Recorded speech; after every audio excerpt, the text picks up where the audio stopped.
All right, we are live.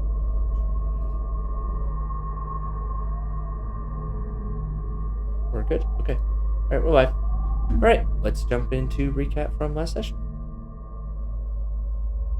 Well, we decided to take all of our damaged parts to the forge to try to repair them. And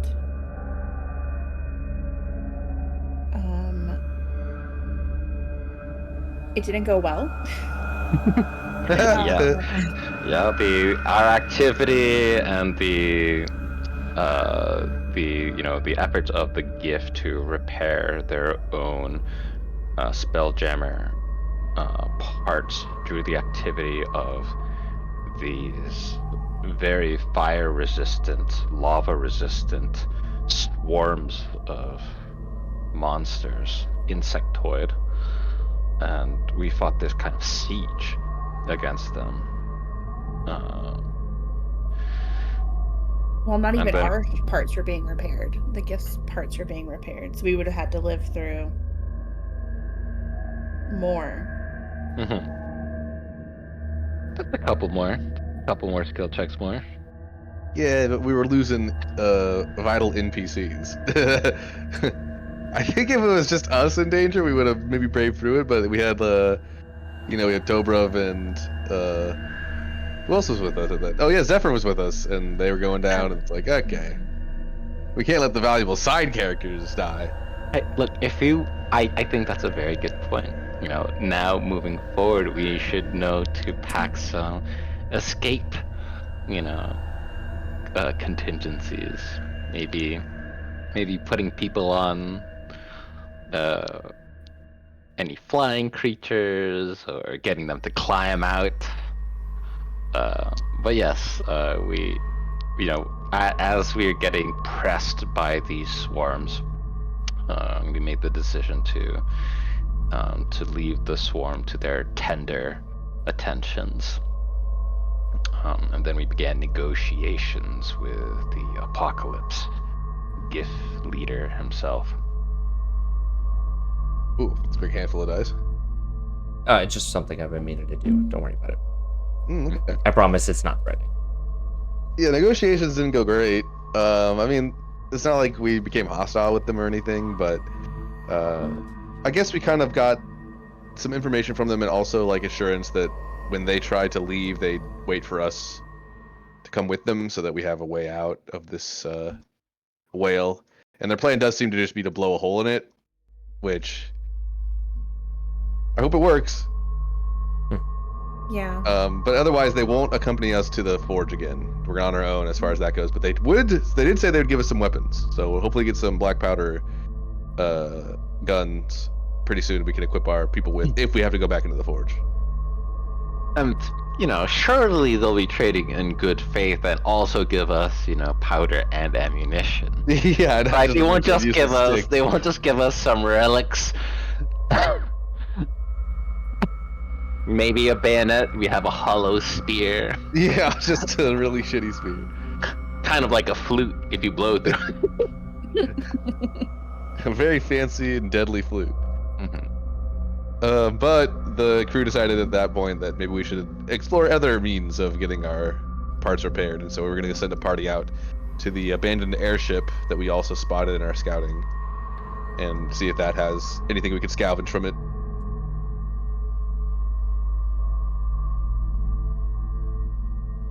Yeah, I think you guys kind of hit the nail on the head. So everybody can take inspiration.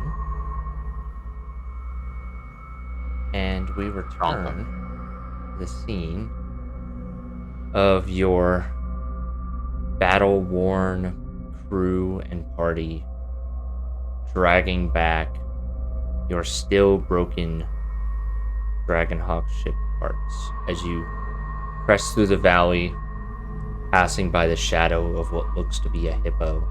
Yep. You see that the hull of the Dragonhawk is coming along. The cleanup is, to your naked eye, maybe about 2/3 of the way done, you see a good majority of the crew organizing different rubble parts. More parts of the hull have been repaired. And Oak Blossom remains in this sort of unconscious but still some semblance of conscious state. So it's about, according to your internal clock, it's about midday as you all trudge back to the drain. And the straps of the ropes carrying the sled grow slack as Efni, Gromash, and Tobrov finally drop the weight. They take a minute to catch their breath.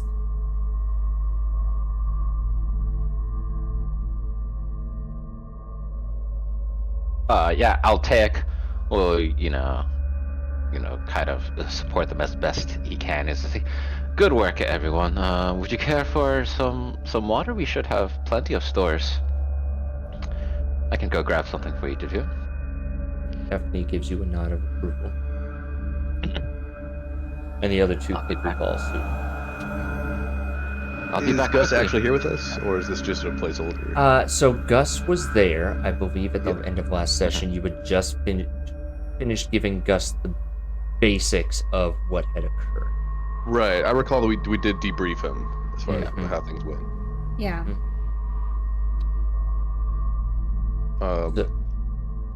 Yeah, go ahead. Altaik's gonna go get some refreshments essentially for the sleigh crew and for the other officers as well. And using this opportunity to get a sense of what is the morale of the Dragonhawk crew so far? Is it very quiet? Is it hopeful energy? Let's do an insight check for that. And while you're doing that, what are the rest of you doing? Nice insight check. I'm busy.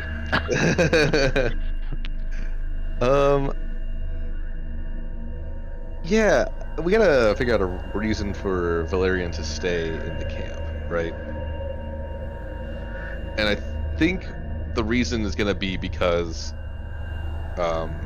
if the crew sees us coming back and our ship parts are not fixed, they might start getting a little restless, right? Yeah. And so maybe the captain should stay behind, and he could stay with Oak Blossom. That's a benefit to Valerian, obviously, but also a benefit to the crew is that they have their captain around and he can keep morale up while we go off on our kind of it's a bit of a long shot that we're gonna go check out this abandoned airship, and I just hoped we can find something to repair our ship, because otherwise we're gonna have to try to rally the crew to go and siege this forge again, which I'm sure no one is excited to do.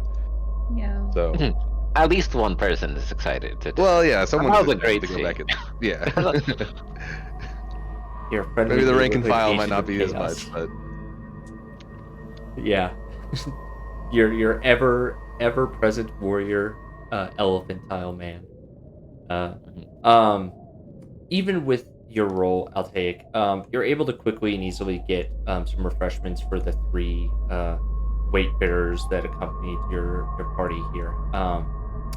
And it's clear and apparent, it's obvious that when your load haulers bring back the crew, these ship components in a still damaged state, it's a very obvious kind of deflation. Not anger, but kind of like The wind out of their sails. The wind out of their sails is the great thing.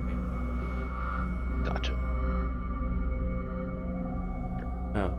And I absolutely agree with the group's assessment of why Valerian would stay based on that, and I think maybe Valerian can try to bring Oak Blossom out of her unconscious state and assist the crew with keeping spirits up.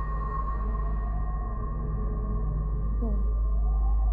Should we take a short rest while we're here, gathering ourselves back up? ooh, we might need a long rest.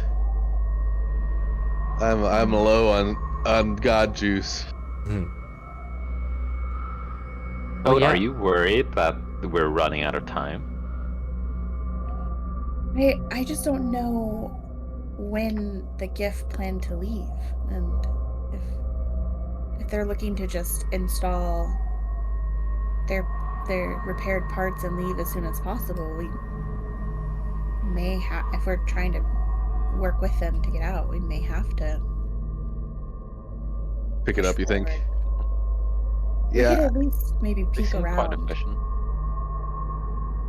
Now, I will So I'm not- remind that you do have a pending potential trade, or someone, they indicated to you that someone of the gift faction would be sent to you.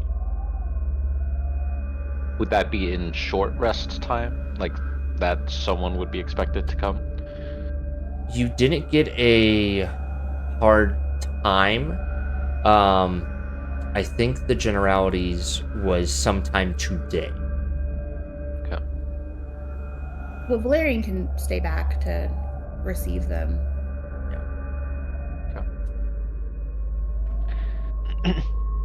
Yeah, I'll take agrees with Toad's assessment. They seemed efficient. They seemed very motivated to leave as quickly as possible. We might have a brief window in which to follow after their wake. Not to say that our means of escape, are completely gone if they leave without us, but if that is our plan, to essentially be towed out of this whale,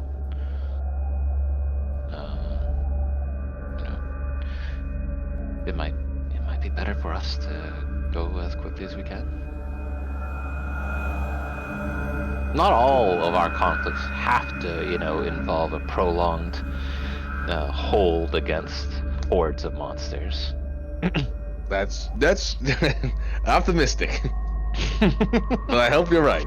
Yeah, I'm not completely out of energy. If maybe just a quick little lunch break, and I'll be good to go. And you're right. Let's take this next step carefully, but we can move quickly to our objective at least. So I am inferring that you guys are taking a short rest, quick 10-minute break. Yep, we're doing second lunch. Okay. Any of your companions that were also injured will take a short rest. Able to.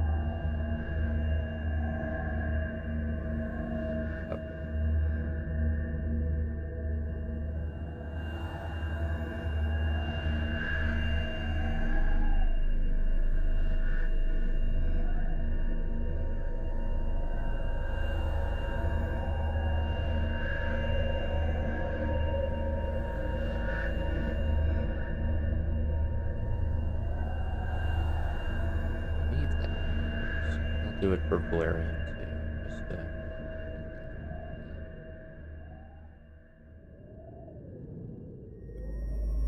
Seven. I took hit die. I took 2 hit die from Valerian to recover him slightly. So, just in case something pops up, we would need to bring him into play here. Ominous. I mean, I don't know. Nature of these games. You never know what happens. I understand. I just like this notion of like the gift comes like, you wanted guns? Here they are. Right.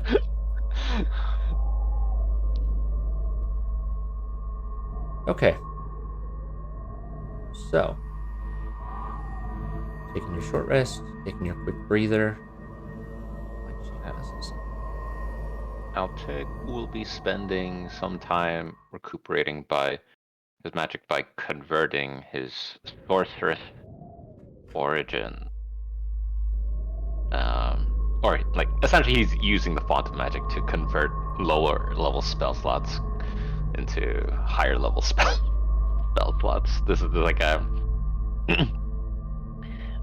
I think this is like a more meditative but like intensively introspective thing to be like, what parts of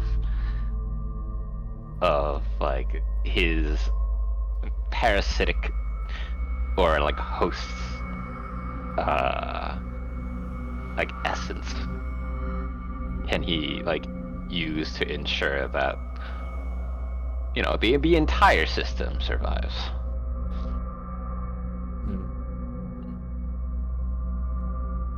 You're such a weird kid. I love it. Take inspiration. You're so goofy. You're so Thank weird you. as a character. I love you playing into that. Right. So I can burn a couple of spell slots. Let's burn 3 first level spell slots. Give myself 2. 7 points. Give myself a 4th level spell slot. Expending. Sorry, I'm doing mental math. Yeah, you're fine. You're fine. We got time. And then I'll take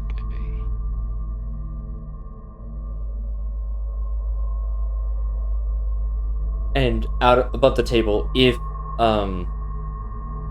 you guys don't make it back to the ship before this session,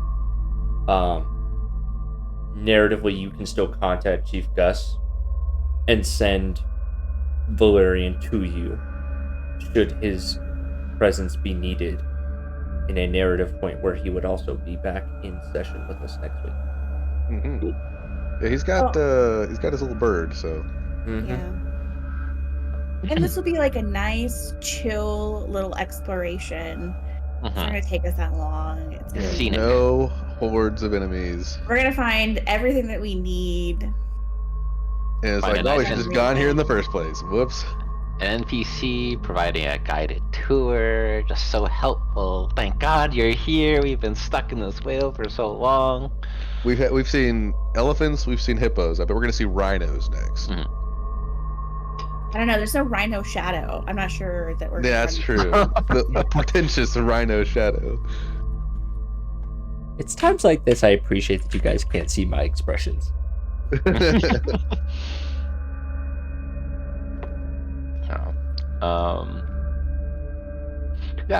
As I'll take finishes as rest, there's like a very like introspective nature to it, like trying to get into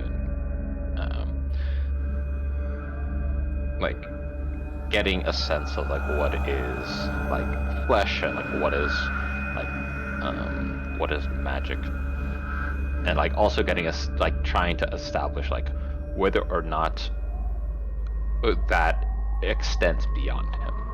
Like, is he emanating an aura? Is he like being detected?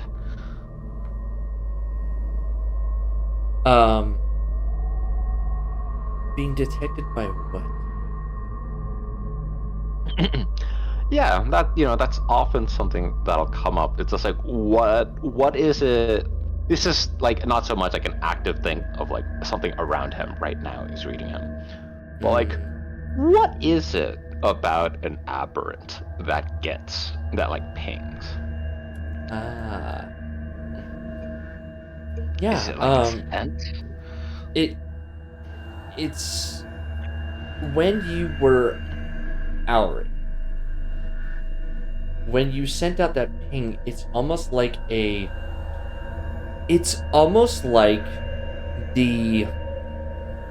knock on someone's mind that you do now with your telepathic bond. But it's not always telepathic.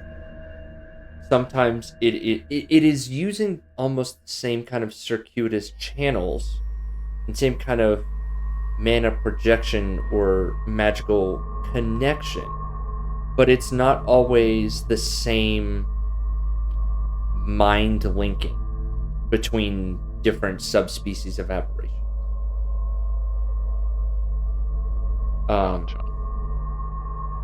And no one is knocking on your door right now. So there's a whole other nautiloid in this whale. They're not attempting to reach out. Maybe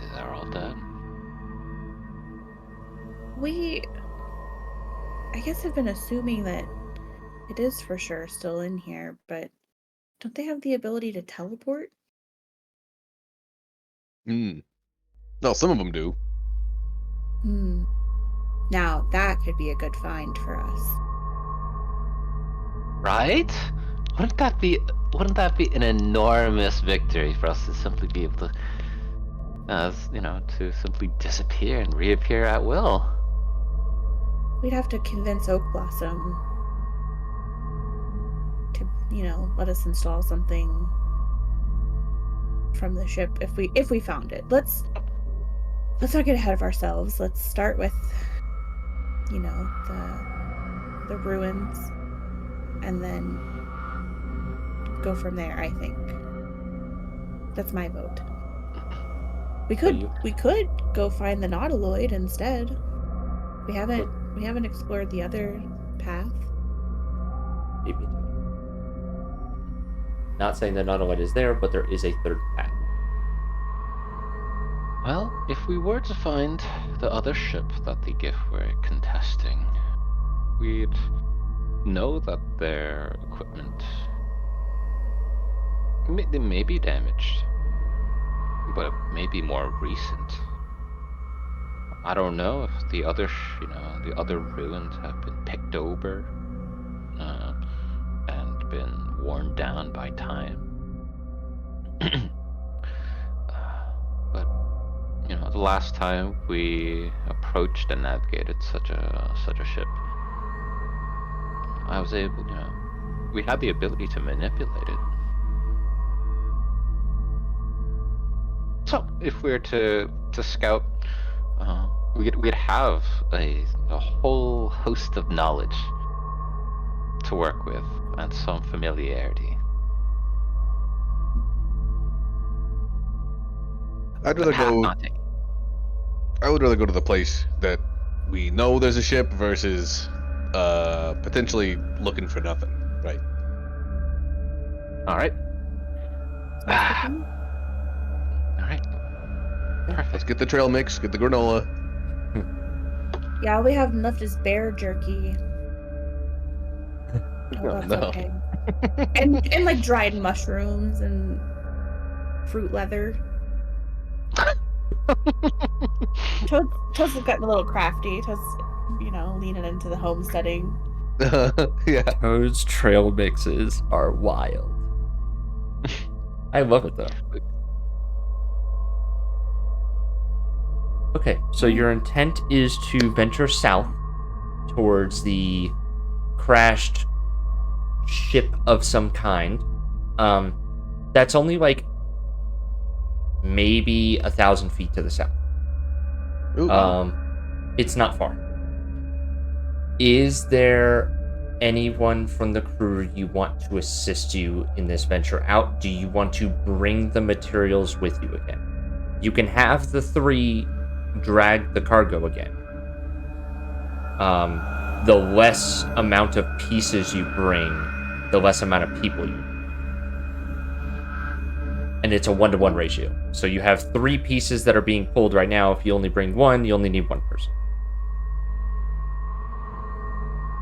I think since it's so close and we don't know if it's safe yet, we explore first. And then if we need to, have people bring the parts down. Agreed. Makes sense. Travel light. It's just a hop, skip, and a jump away. Should we bring someone who's familiar with what we need, though? To look over what's on the ship if there's anything? Like, if we brought Mr. Bloop with us? Just as a pair of eyes? If you think it's safe. We could cover for him. We'd keep him safe. He can accompany you. He is not so stuck in his blacksmithing ways. He is a robotic man, but he needs quite a bit of strength to smash a hammer. So he does carry a maul, and he does. You are aware of the combat capabilities of your crew. He is, can provide some assistance and can He can cover himself in a lower level fight. I'll put it that way. What you're saying is Mr. Blip's kind of a badass. The low key. I'm saying Mr. Blip is the man of the forge, and men of the and robotic men of the forge can hold themselves in high stress, high intensity environments. Yeah, Mr. Blip, he looks kind of jacked, actually. Yeah, I didn't notice till he reached for that giant maul on his back. My God. Those iron bands, those servos. Oh. Maybe Mr. Blip needs to protect us. I wouldn't presume to say something so bold of you. You are quite more capable than myself, but I can reasonably protect myself. I wouldn't consider myself less than the gentleman carrying the crafts. And he gestures to Tobruk. Says, "Did Robot Man just say he could beat me in fight?" No such thing, my boy. I wouldn't want to insult your superiority. And he gives a minor nod to you all. I think we should have an arm wrestling match once we're out of here. I think that would be fun for crew morale. Yeah. Yeah. Oh, yeah, let's take Blip along. Alright. We copy his token onto the mouse. Right. Are you guys doing anything else before you head to the airship? Like I said, it's not too far away. Nar. Okay. Alright, you venture south, beginning your brief walk. And within a short period of time, the winds rattling through the cavernous zones, you find an offshoot of another strange jigsaw puzzle that seems to be tunneling in through the caverns. And within a blink of the eye, you find yourselves back, for some of you, and for some of you the first time, at this crashed, seemingly airship. Last time we were here, there was a weird blue glow, right? Emanating from some point? Correct. It was emanating from the stairwell going down into the hull. You can't see it from where you are, but when you were here previously, that's what you saw. Well, I know one thing about abandoned ships is that some of us got our, ages, I guess, increased by ghosts. So I don't want to fall for that again. I was thinking I might assume like a beast shape. But do you want to take the Lantern of Revealing just in case, Rick? Or LK? Oh yeah, I'll hold on to that. Okay. Okay. Do we all want to go in, or does someone want to go in first? Maybe I could go in and scout. I was gonna say, if anyone's gonna scout, it's gotta be you, because the rest of us can't turn into like a sneaky cat. All right. I can do that. Oh, wait, Mr. Blip, how good are you at sneaking? Not at all, my boy. Not at all. Okay, yeah, I figured. I appreciate your confidence, but it's not my strong suit. Nah, Toad, it's all on you. All right. Mr. Blip, can you tell us anything about this craft?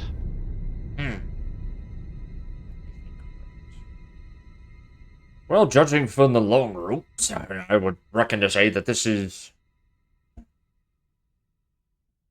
It almost reminds me of the airships that we encountered on our previous planetary venture of the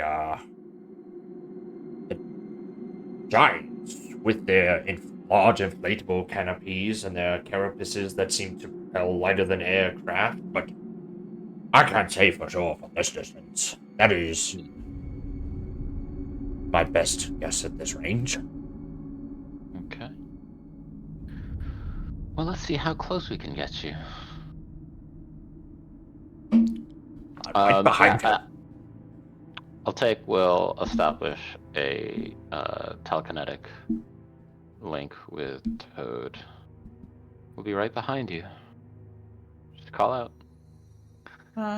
Before Toad wild shapes, I'm gonna cast Pass Without a Trace, Ah, okay. and then wild shape into Dandy Toad. Mm-hmm. Who else are you? Oh, each creature you choose within 30 feet of you. Yeah, so I guess I'll just. I think, yeah, just anyone around who's gonna be around me. Okay. And then yes. All right. How can Okay. we? I mark this. I really need to make a note of that. I don't want to use invisible. Does ethereal change your view at all, Rick? Nope. Okay, I'm going to use the ethereal token here.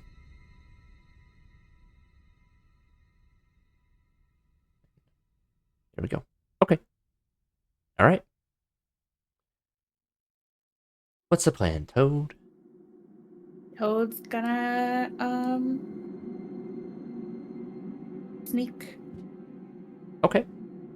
Roll me a blind stealth check, please.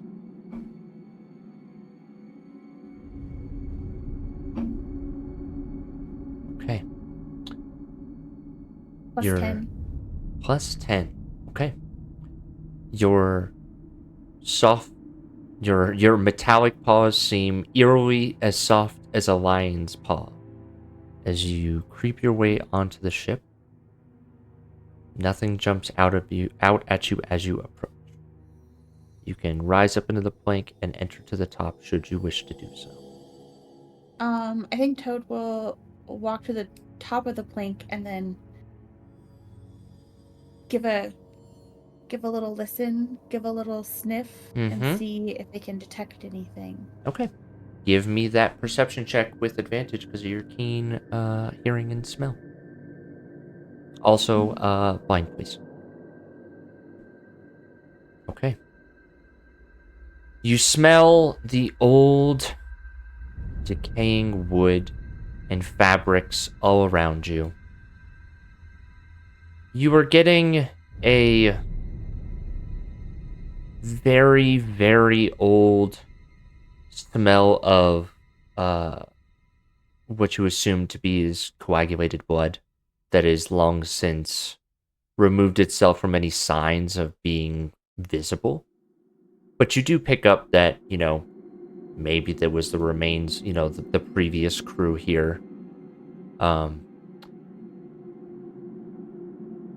You smell emanating from the porthole, which now you're up here, you see a soft blue glow emanating here. You are getting a strange scent that can be. Oh, did I close? Hold on, just 1 second. I will tell you what it is. Wait 10 seconds. You're getting a almost like strong earthly scent. An earthly scent and stone scent is the best I can describe of it. And then there's a tinge of metal, like a metallic smell. Not blood, but because your senses are so sharp, you're getting just the tinge of metal.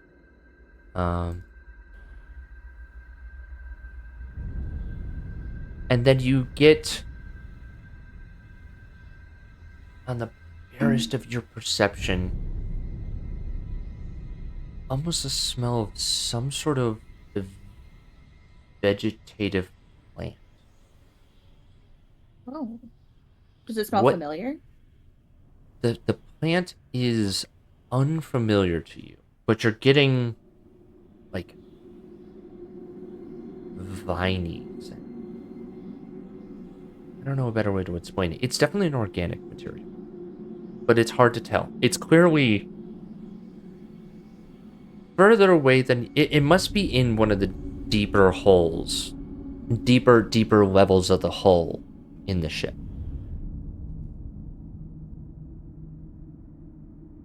That's what you're sensing. All right. Is there any other entrance in besides the? Is it that There or? is not. It is just that entrance. Okay.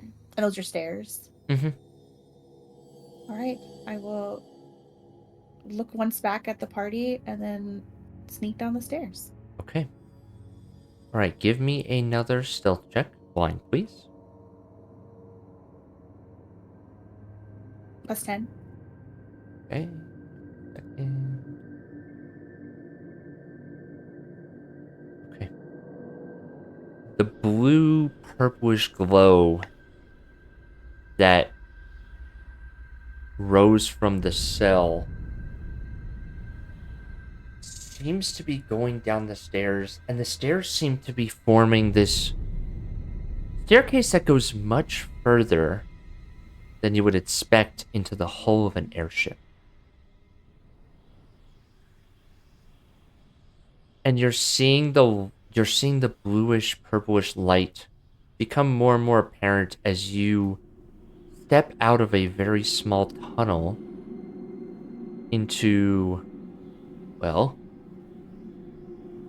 into what you see here, because you are the only token here. No one else should be able to see. I can't say anything.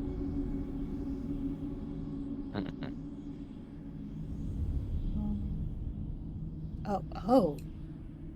Everyone else should be getting a black screen right I Yep. see nothing. Good. Me and Mr. Oh. Blub are playing rock paper scissors right now. Who's winning? I don't know. You found Mr. yourself Blum's in this are area sharp. as you descended down the stairs, and you see the Does tunnel. this Go ahead. does this look like space? Yes. It almost looks like you were back in cyberspace, in cyberspace. But there's no visible stars that make you believe that you are actively outside of the Kindori. But you are definitely feeling a looseness of gravity here. It's not zero gravity, but it is loose gravity. You reckon you could probably make a much further jump than you would expect. And you can tell that the looser gravity is affecting the areas that are jagged and broken apart as they seem to be floating and slowly, strapping against the chains. Toad will speak Taltaic in their mind and say, wow. I'm in an open area. It reminds me a lot of cyberspace. There's these floating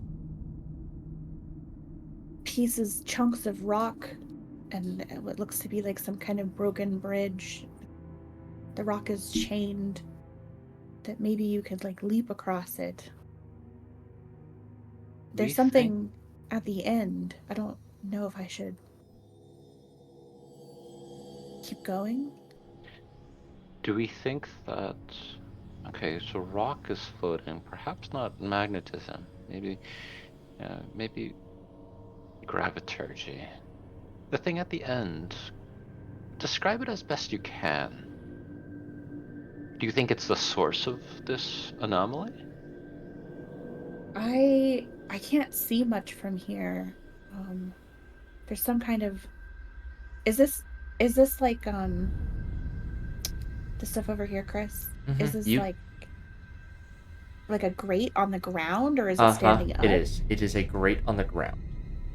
Okay, there's a big, humongous grate on the ground in a circular building. I can't see most of it, but maybe it's covering something. Do you think it's safe for us to approach and assist you? I think so. I don't see or smell anything. The stairway is quite long. I don't know that we're in the airship anymore. I'm in the airship anymore, but Yeah, it's be careful. It's about a 50-foot It's about 50 to 70 feet down. It It would go a long further way than down. what the hull was. Be careful, but yeah, I think you can come. I would appreciate another set of eyes. All right, perfect. We'll be joining you shortly. I'll take, will pass along the descriptions to Rick and our other Warforged companion, Mr. Blip. What's the proper term? Oh right, yeah, he's not Warforged. There was It's an a separate term. automaton. Automaton. There we go. Is it an automaton? I'm pretty sure. Yeah, that sounded correct. Yeah, it was not a Warforged. It was something different. Yeah, Okay. it might be Okay. the automatons with the new Spelljammer races. Gotcha. The name for is the heads escaping up. me at this moment. But yes. But yeah, Altaik will, announce. She's passed through, and she stepped further below, and describing the whole fantastic scene of floating rock and stone. Oh, and then we must support. We must support them. I will proceed as you instruct. Wonderful. Let us know, what insights you can glean from the craft as we approach, or, I wonder if it fell here, just from luck. Did they burrow down, or was it, maybe this craft was drawn on top of this Oh, phenomenon? the one thing I can gather is, should we get shipwright armors here, I imagine we could, at the bare minimum, harvest some of this hull for additional repair materials should we need it in the future, or to complete the Dragonhawk. That's my best guess. Wonderful. Well, Mustache wiggles a little bit. let's not keep Toad waiting. Okay. Are you guys sneaking down there? We have passed without trace. Well, it's a 30-foot, Yeah, I think it's an aura. Yeah. around. Oh, okay. I thought it was like... That's right. It is an aura. Mhm. Okay. Up to you and guys. part of this is just I would like to see Mr. Blip step ahead and see what the likelihood of stealth will be. He is wearing, his body is covered in, it's not integrated into his body like a Warforged, like how Toad does. He is wearing clothing attire, and he's currently wearing chainmail. So as he begins to walk, the chink, chink, chink, chink, chink. I think it was Auto Gnome. Autonome, thank you. Yes, that is the phrase. That is the racial designation. Well, if they hear us coming, perhaps they'll think it's a jaunty little percussive tune. And welcome us in. Okay. Right, Toad, your compatriots join you. As they walk down this tunnel, and as the tunnel breaks open, you find yourselves in this almost nebulous environment. And you feel yourselves feeling lighter than normal.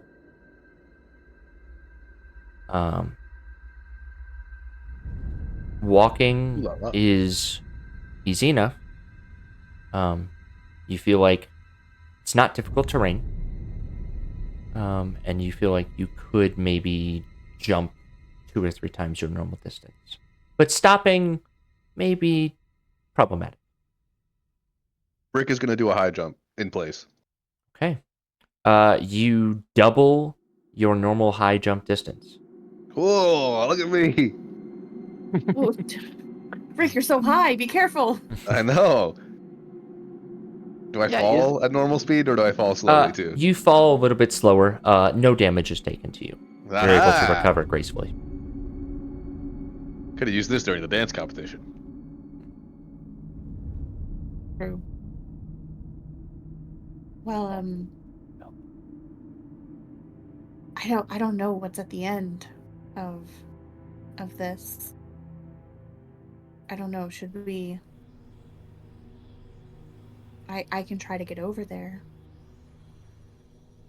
Is it possible to sneak around here? I mean, not many shadows, unfortunately. It's pretty bright, yeah. Maybe they should just go together then. Okay. Should Mr. Blip maybe stay Hmm. on this I think side? if we stick together, it'd be safer. Okay. I Yes, agree. Mr. Blip, how do you feel about balancing or perhaps jumping across these spaces?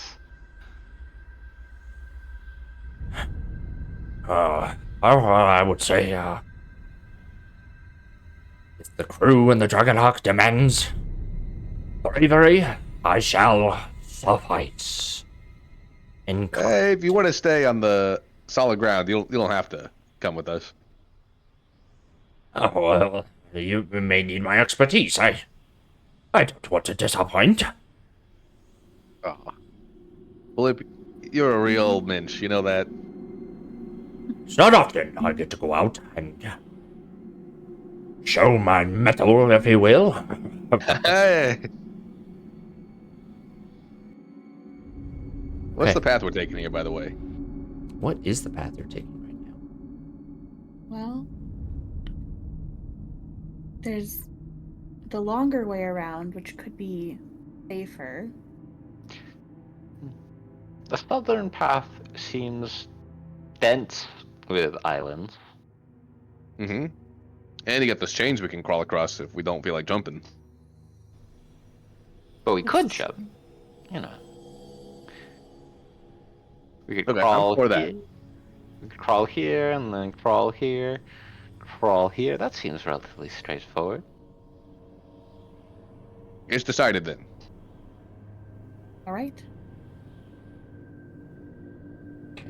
Yeah. Toad, as you proceed, you Yeah. hear a rock crumbling and falling, as if it's been disturbed. Which direction? I'd say like up to up here in this general area, like somewhere over here by the bridge or by the chain. Rick, do you have that lantern out? Oh, I can whip it out real quick, yeah. What are these like glowing balls over here as we pass by them? Those are glowing balls that seem to be ethereal magic.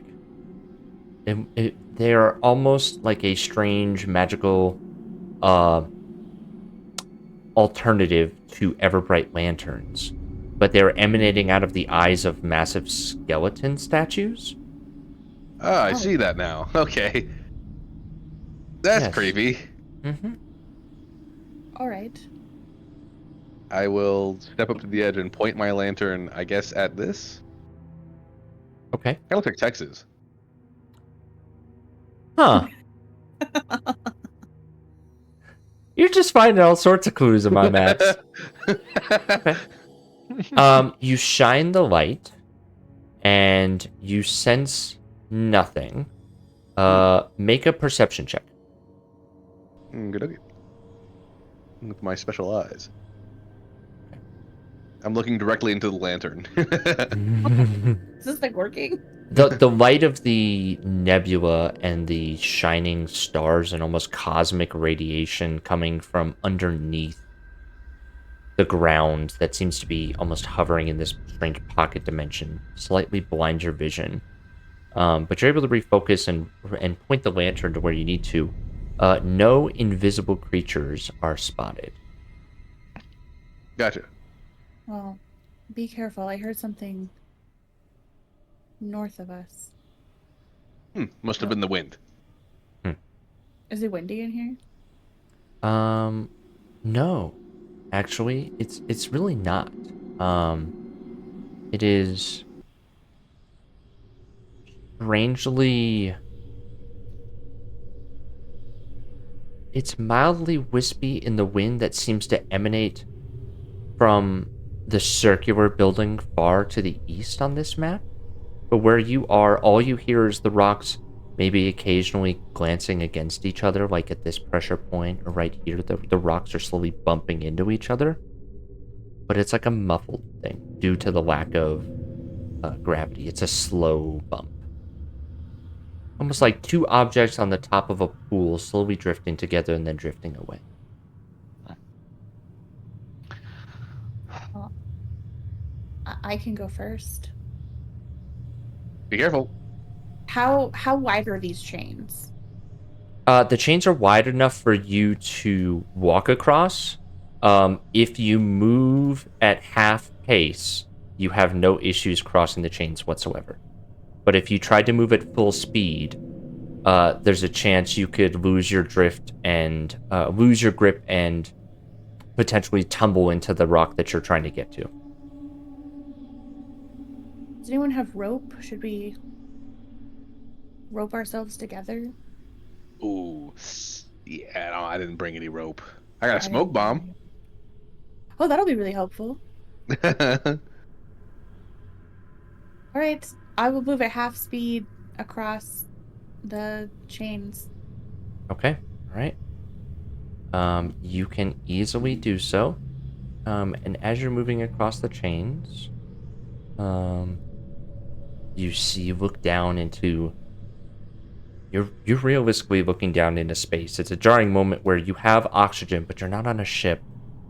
And you get this sense of vast distance and fullness for once. Space normally feels empty, but for here it feels like you're just outside, just above a nebula.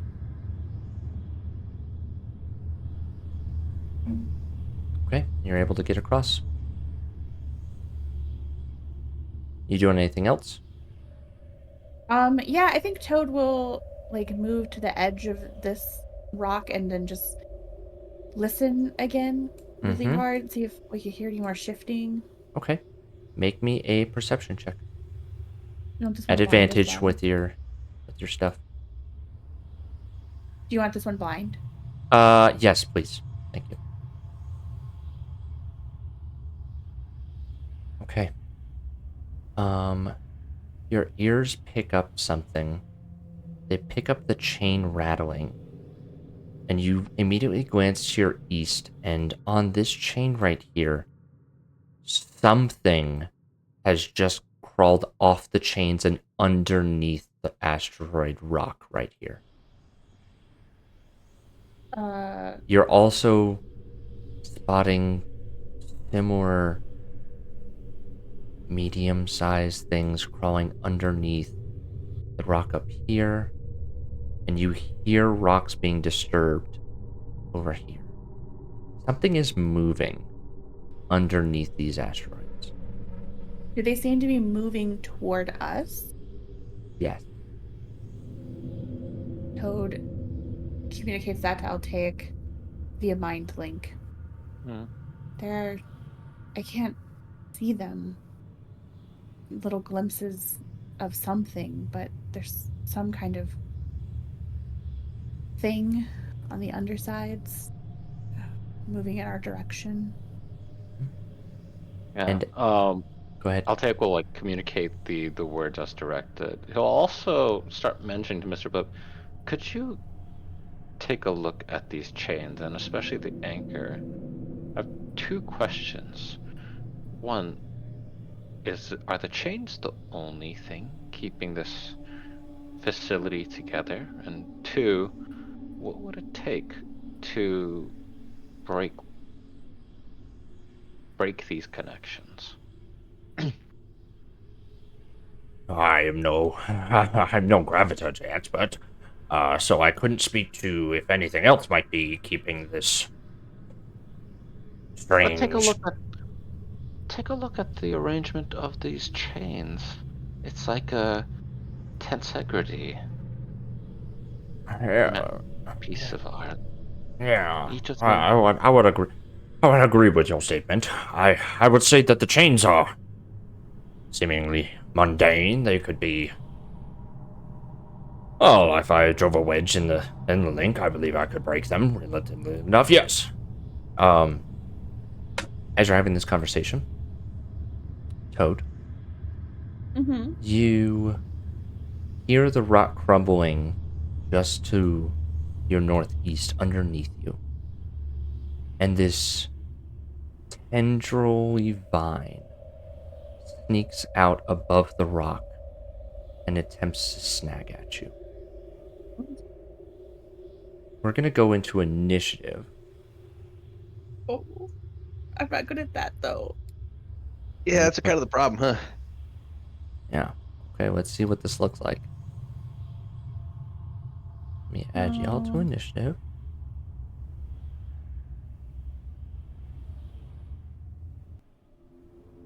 Classic Rick roll here. God Get a damn one you. and natural then a 1 and a 20. natural God 20. damn you. I believe in myself. I hope you guys believe in me. Toad, what did you get? Double digits. Double Because- digits. Hell yeah. Only because I'm Dandy Toad, because I rolled a And 7. 18. Roll a 7. Toad, that's young perception. dandelion Toad. You got a lot of names, Toad. I'm both Toad and Young Dandelion, but also still Toad. Yeah, I gotta remind it at the end there. Okay, Look, it's still hold I'm Toad. like Russian nesting dolls. I don't know why there's two. What happens if I remove this one? Can you still see? Yes. Okay, alright. 10.16. Okay. This is updated. Okay, let me roll for Mr. Blip real quick. Yeah. Alright. Alright. Rick, you see a tendril sneaking up right next to Toad as this humanoid plant-like creature begins climbing up the rocks. Ooh. It's moving slowly, but the vine seems to be moving with a quickness.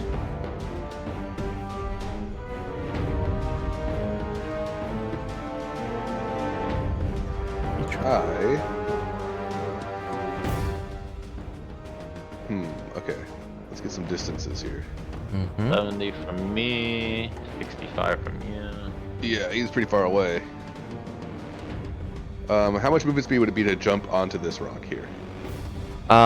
It's normal jump rules. So you can, or it's double your jump rules. So, hold on 1 second. The jump rules is.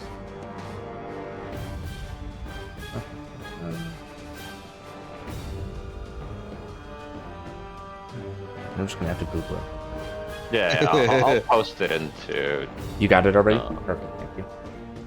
I'll put it into nerd chat. Alright, when you make a long jump, you leap horizontally a number of feet equal to your strength score if you move at least 10 feet immediately before the jump. Yeah. Up your So presumably, double your strength score in terms of distance, and then in difficult terrain, which that it seems like the landing might indicate you might have some check to land. And that's what we're doing here, is the DC 10 Dex check, or have the prone condition when you land on the rocks, in order to keep your balance and not fall off of them. So every time you jump, it's a Dex acrobatics check, or you fall prone on the rocks. Gotcha. This gap is only 5 feet, so I'm gonna say as a baseline, you can jump 5 feet because it's doubled because your strength score is 0. Yeah, it's a weird math. Yeah, with the standing long jump, you can only leap half that distance. So if Rick has like a 10 strength, he can standing jump. But I do got a 10-foot run here, I think. Yes, you do. You do. So, I'll say that you can make it to here or here. Yeah, you can make it to your 25, 30 feet, assuming that you'll either make it there standing or fall prone. I will do it. Okay. Can't ahead spot. and- I cannot move my Oh. guy. Go for it. Wee, So Rick and then we'll leaps see. across. Yep. I leap. I definitely leap, but we'll see how I land. Mm-hmm. All right, that's a dexterity saving throw or just a check? It is a check. Okay. Boom. Okay, so Rick, Land on my ass. You do land on your ass in order to hold on to the rock. But Ooh, you that still was a little have. too close. Yep. You are still in this fight. You're just on the ground. Do I still have an action? You still have your action. Okay. Yeah. I'm gonna say that the long jumps are your bonus actions in this scenario. Okay. Well, I'm on the ground. Toad's too far away for me to bless. I Ring a guess I bell. have no choice. I will. You know, we should maybe just try asking these guys if they're evil. Hey, you! Stop it! Rick's gonna say to this creature. Okay. You've used your bonus action. Do you want to use your action to attempt, or is this a? You want roll me a performance check, or persuasion check, or intimidation. One of the three. I'll do it in persuasion. Okay. Hey, let's talk this out, is what I'm gonna say. It seems primarily concerned with its first target. Okay. I think this is my turn. I don't actually have any spells that will reach Yeah. in this case, so. Okay. All right. You hear more rocks crumbling as another one of these viney creatures is pulling themselves across the chains, but they seem to be moving at a slower pace, almost like the speed of a sloth. I'll take. It's your turn. Gotcha. Following Rick's example, Altair will cast Comprehend Languages Okay. upon himself. Cast spell, consume. He will then try to. No, he has to get within 30 feet for establishing the telepathic speech. That is possible. Okay. Let's see if he can long jump that distance. Yep. So we'll call that a bonus action. So 10 foot, and then it's 10. So 10 foot, and then 20-foot jump. Yep. And then what the distance that he's covering in his jump, will that cover like the entirety of his movement, essentially? Yeah. For rough math here, you can jump to like the squares right next to right here. Okay. And that'll be that'll be your full movement for this turn. So just use your normal 30 feet. Cool. All right. So This the gap move- is so small that it's almost negligible. Yeah, and then But- we'll roll the dex. And let's see if you dex check, acrobatics check. Gotcha. Okay, you managed to remain standing on your feet. Yeah, as opposed to the previous ravines, which are just, so aware of gravity, being lighter on the feet feels more at home for Altec. Will it? Okay. He will call out to these creatures. Comprehend doesn't make him more known, but he wants to speak to them and try to get an understanding if they, or like the skulls, respond. Okay. When he says, "We are explorers and we mean you no harm." Okay. You can make me a same 3. Performance, any charisma based Awesome. skill choice. You know what? Let's put some oomph into that. I'll burn an inspiration. I have 1 remaining. Oh, You know no. what? I will take it. The dice say this is happening. Yep. Dice say this is happening. Okay. Anything else on your turn? You still have your action. I didn't call that your action. Comprehend language will is an if I'm especially since I'm not casting it as like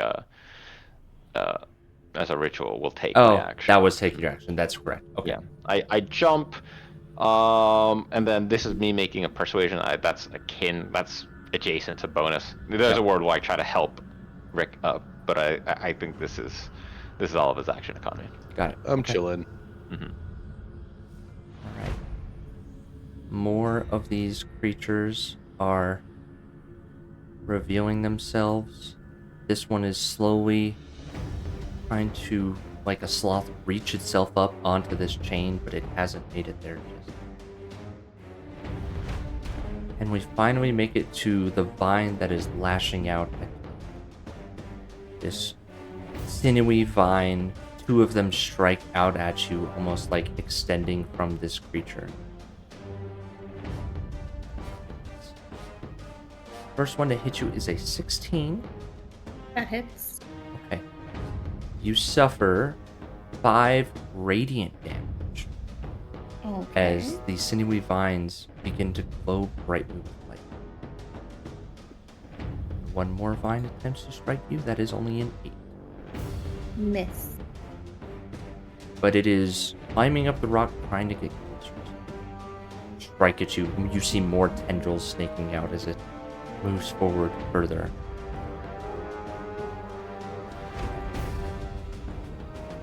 More creatures are emerging from the rocks, slowly but methodically,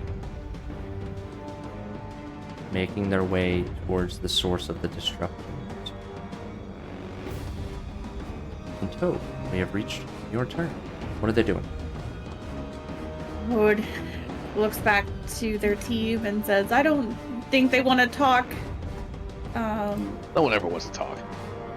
I really, that's so true. And I guess I'm gonna make a bite attack against the one that's attacking me.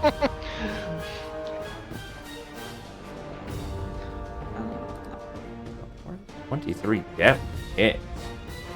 9 damage total, I'm seeing. Yes. And what kind of damage is this? Piercing? Yes, piercing damage. I will also spend a first level spell slot to put some oomph behind it.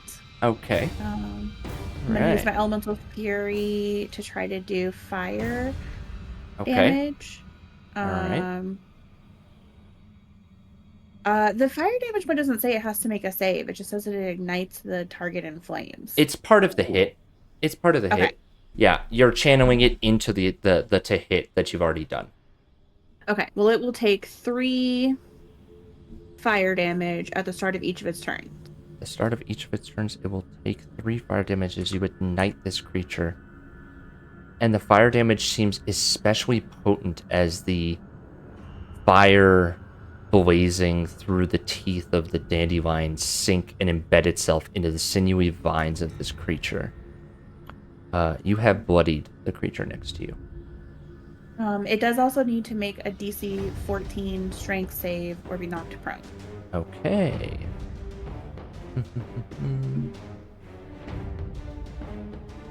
Okay. It does fail, and it is prone. In this scenario, I'm going to say that instead of going prone, it is now floating in space because it fell off the rock.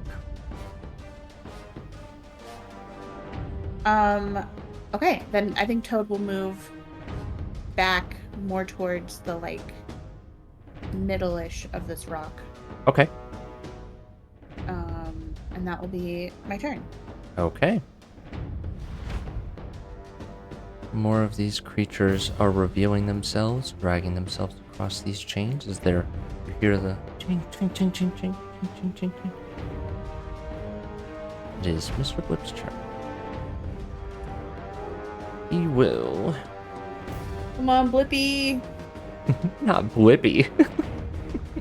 Yeah, Blippi. Blippo! The Blipster. Yeah. He will... How much Righteous. does he have? Okay. Alright. You say righteous?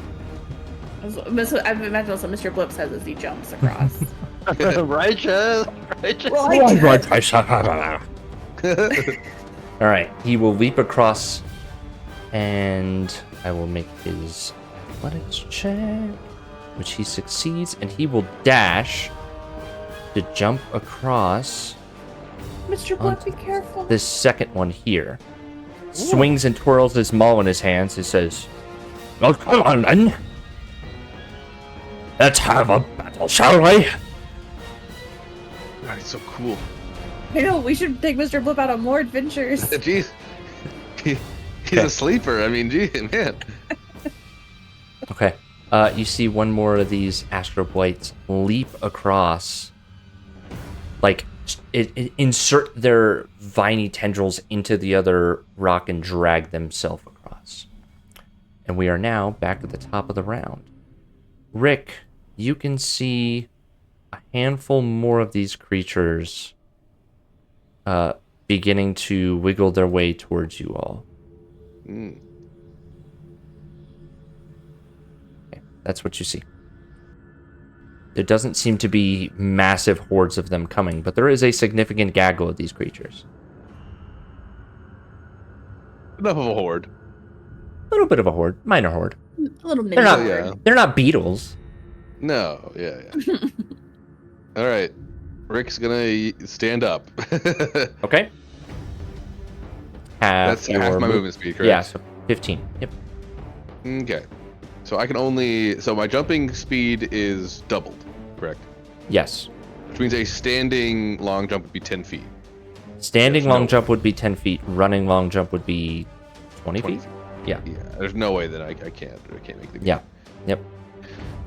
Which is a shame. So I'm gonna go ahead and cast If spiritual you do 10 weapon. feet, you can try to jump to this spot on the chain right here.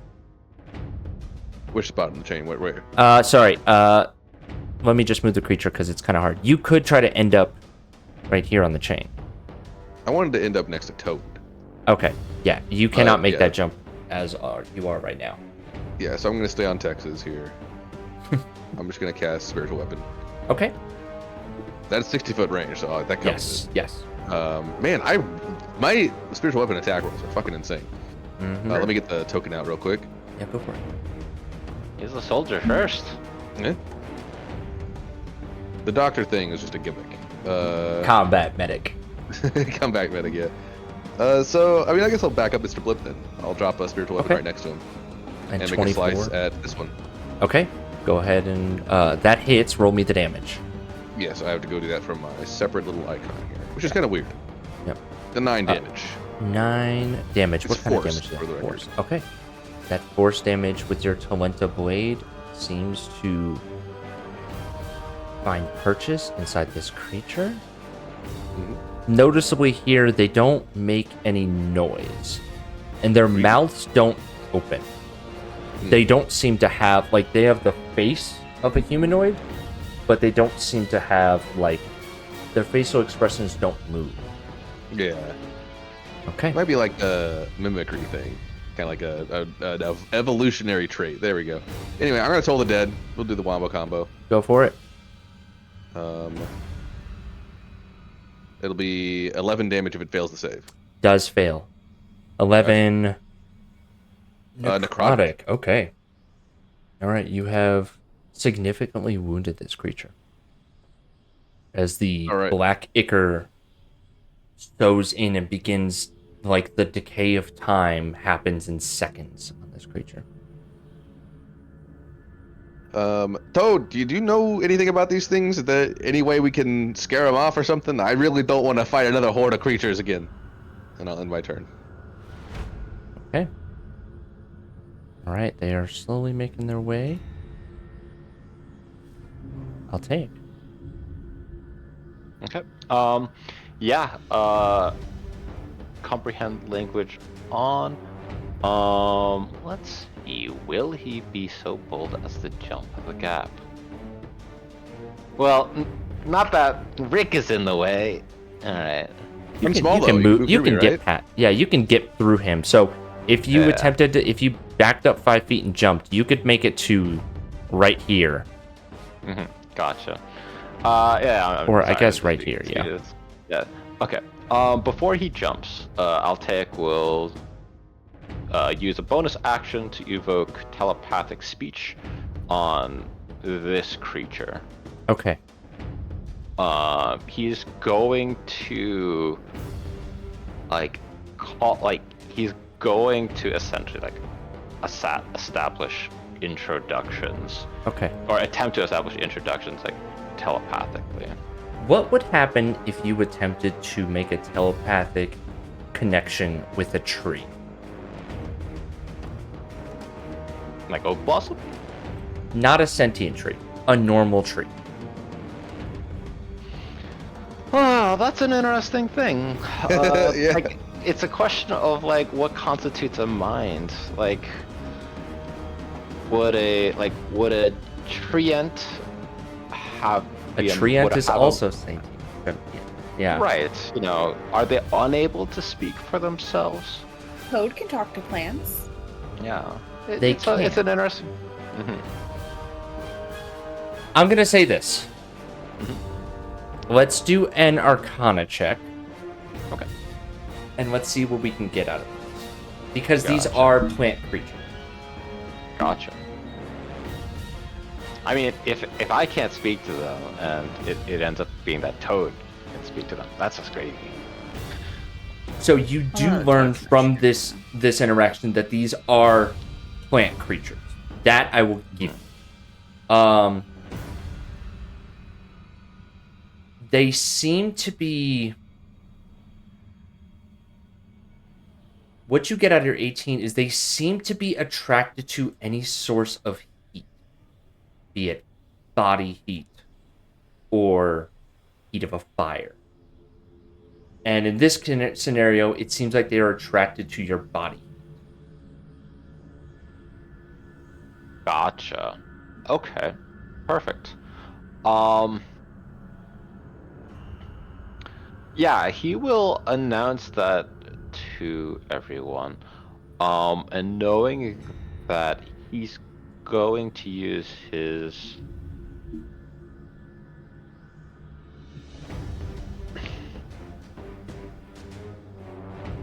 yeah. Let's see. Can I cast Continual Flame? It is from an object I touch.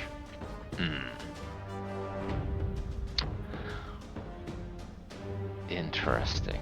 Okay. What you doing? Let's see this jump. Let's Okay. see what happens. He All right, wants go to for it. jump here. And then we'll roll the old dex save. Or Mhm. dex, the acrobatics. Acrobatics check, yes. There we go. Just enough that you are able to land standing up and right He's going- on the chain. He's going to cast Continual Flame. Let's see, can I do it on this chain? Let's see what Oh no, I can't even use that. That's not even something I have. What the Perfect. telepathic link, is that an action to do so? It is a bonus action to do Bonus so. ac- okay, And it's so just like the- it's like a feature. Yeah, the long jump was also a bonus action.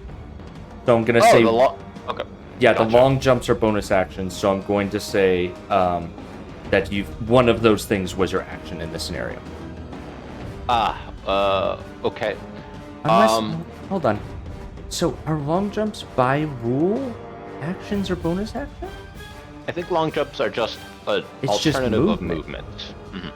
Okay, then let's fix that. Yeah, because that felt a little bit too aggressive for you guys. So yeah, it's just the normal movement then. So you would still have. I'll give you your action still then. Rick, Okay. apologies for Gotcha. taking your bonus action last one. How dare you? Gotcha.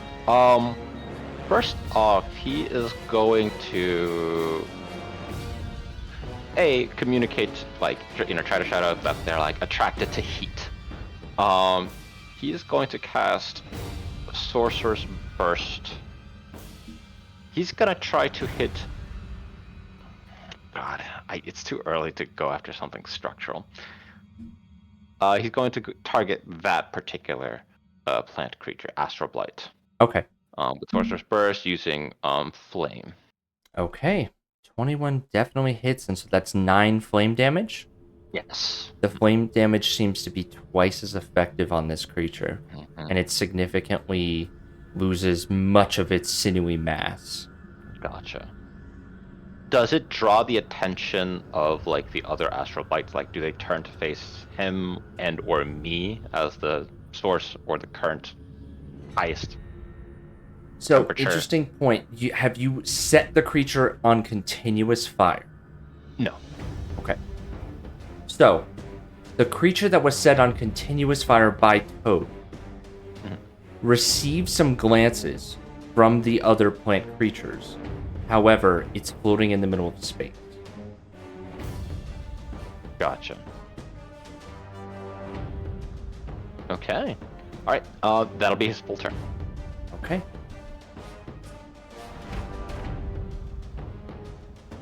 More of these creatures are slowly making their way towards you. They're very slow. They're only moving at about, like I said, they're moving at about the speed of the sloth. This creature is drifting. He takes 3 fire damage at the start of his turn. Okay, so he actually takes twice that. Nice. And he is drifting. He drifts 1 block away. It's going to use its action to attempt to grasp itself onto the vine. That's its action. With multiple people on a chain, does it seem like, is there any instability? It does seem like the chain is moving around a bit more. Yes. Like if 2 people ran across it with the same time, based on what you're seeing here, it may be difficult, even at moving at half speed. Gotcha. The one that's next to Mr. Blip attempts to drain the heat from the auto. The Blipster. Whoops. Oh, blip stuff. Okay. One of the strikes does hit him. So the vine wraps around his arm for a second and seems to do a small amount of damage. But he looks like he can take a reasonable hit. Rick, as the doctor, you would understand that he has vitality close to yours. Yeah, we gotta kill that guy. So, and it is now even if you even scratch Mr. Blip, Mr. Blip has been scratched. yeah, that guy's going down. Toad, it is your turn. All right. I guess Toad. Well, hearing what Rick called out to them, Toad can't consult the shards while they're wild shaped. Correct. But is there anything about these creatures like that I can discern with like a nature check or an herbalism check that might like encourage us to scare them away somehow? You can use your bonus action to give me a nature check. Okay. I will do that.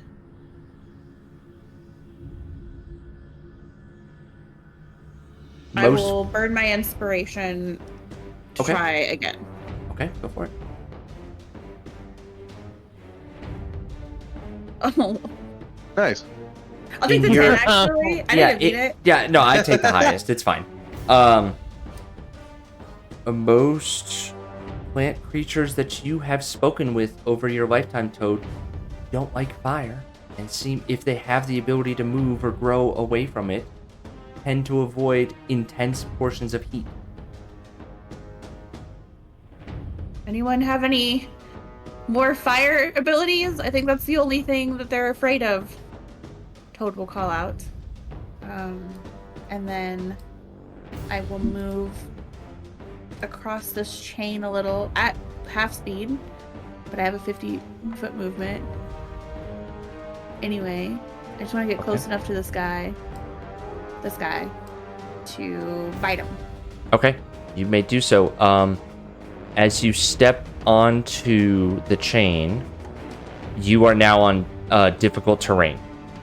And moving anything faster than half movement will cause you to potentially slip off. So go ahead and roll the hit. So I moved like 15 feet. I only was like 5 feet on the chain though. Yeah. Okay, 19 hits, and that is 8 piercing damage. Okay. And I will spend a first level spell slot to light him on fire as well. Okay. Strike and infuse your teeth with power of fire. And I will make the roll for the strength check. DC It 14. does fail. Yep, it does fail. And what's my fire damage here? It's just 3 at the start of their turn. Oh, okay. So do they take 3 now, though? It doesn't say. It actually just says that they are engulfed on fire. Hold on, let me find it. Because I wrote that, right? Yes, yeah. Yeah, I would assume that it is is... at the start of each of its turns. Okay, so I'll say it works on the attack, and it starts on their turn. Because there's an initial ignition that is the same flame. Okay. You have successfully ignited this creature. And it fell off the chain? It does fall off the chain. I'm gonna say it falls. So you knocked it off. I'm gonna say in this scenario, it slams against the rock this way, based on the angle that you struck it. Okay. And then I will just move back onto the rock. Okay. Currently. All right. More moving in. A vine creeps up behind Mr. Blip and attempts to drain his heat of the whatever mechanic is powering Mr. Blip. Old Blippy here. And he does suffer some damage. As another vine wraps around his other wrist and scrapes him up a little bit, but he's going to retort in kind as he brings his mace to his hands as a... Yeah, he's kind of at a tight spot. He is going to bring his weapon into his hands, and you see runes on the inside of his palms glow for a second, and the maul in his hands grows slightly larger as he casts magic weapon onto his item, onto his maul, and then he proceeds to swing that hoe. He will swing it. He will swing it at the one that is already damaged. Actually, no, he will swing it at the new one. Definitely strikes true. Magic weapon is +1 to attack and damage. Got it. So he to max the hell out of this thing, and manages to knock it down to almost half health. That is his turn, though. He is using his maul to strike at the 2 Astral Blights near him. And he yells out to you, Rick, says, "Say, old chap, you wouldn't mind taking care of the one down here, would you?" He's dead. I'll get him. Excellent. As he swings them all. Right, more moving. Now your turn. Oh boy. Yeah, Rick is going to use his bonus action to swing the spiritual weapon at the southernmost Astral Blight. Okay. And I will do so. That is an 11. 11 does not hit. Yeah, I figured. And Rick is embarrassed, so he's gonna cast Guiding Bolt. Guiding Bolt action. On this one. Well, yeah, because bonus action is not a spell in this case, so yes, I can cast Guiding Bolt. Mm-hmm. Okay. Yeah, I'll cast Guiding Bolt. Do you want me to target the guy, or do I need to do that? Let me see what it looks like if I do target him. Yeah, go for it. Boosh. That does hit. We're That good. seems to work. 15 radiant damage. You notice as the guiding bolt of radiant light strikes this creature, some of the energy of the radiance is actually absorbed by the creature, but the radiant light is too much and overpowers the creature, and it does manage to kill the creature. Oh, nice. Sunlight, probably not great.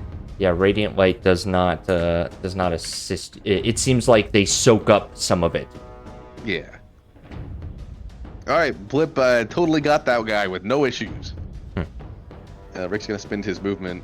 Let's see here. A quick little measurement here. Mm-hmm. Yeah, I'm gonna do a little jump over to right next to You can make that jump. also. Yeah, you have enough movement to make that jump. Just Do I make need to that, roll for the dexterity? the acrobatics check. Yes. Acrobatics, gotcha. Okay. Whip. Just enough to stay standing. Whew. Oh yeah. Okay. Back to back with Mr. Blip. I can't imagine being anywhere else. That's gonna be my turn. Okay.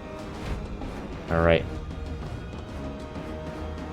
The light next to the one that is burning, Toad, Okay. turns to its peer and begins attempting to drain the heat from it with its vines. It is attacking another blight. And it Civil War. manages to draw the heat from this creature that is warming itself up. And it manages to... The burning blight loses its driving force. And the creature that stole some of the heat seems to take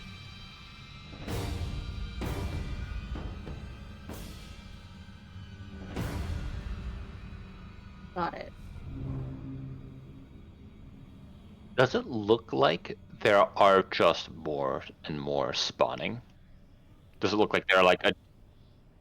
Mhm.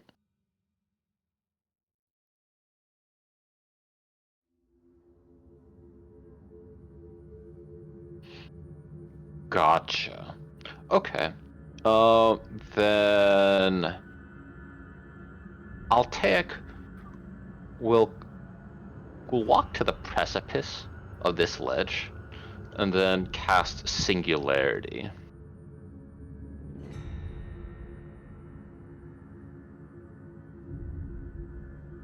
It is 60 feet. All right. Yeah. All right.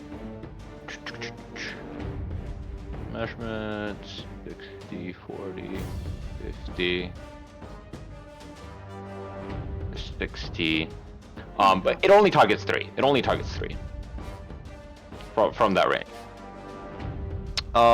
So the ones, they seem to have that one handled.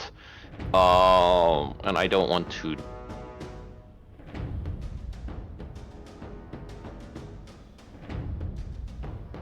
Gotcha. Essentially, I'll take wants to grab them and then pull them off like like a ledge. So like into space. So he will grab this one, and this one.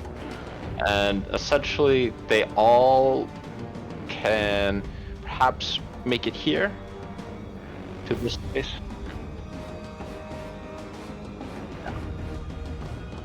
Yeah. Gotcha. As a bonus action, he will use his innate sorcery to bump his DC up by 1. And his spell DC is now 17 for this effect. Gotcha.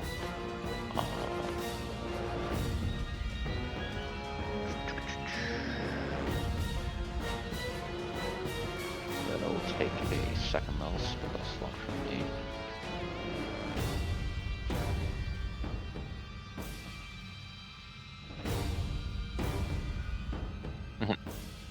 Okay. Okay. It is essentially, they must succeed on the saving throw or be restrained until the spell ends. And then on a success, it frees itself and floats gently to the ground. If the spell ends while the target floats gently to the ground, they to the ground if they're still aloft. Yes.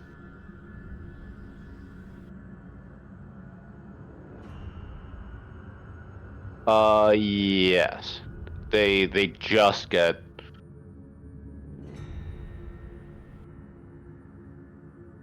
Okay. Awesome. Yeah. And then they are restrained for as long as he maintains concentration. That was his bonus action. That was his action.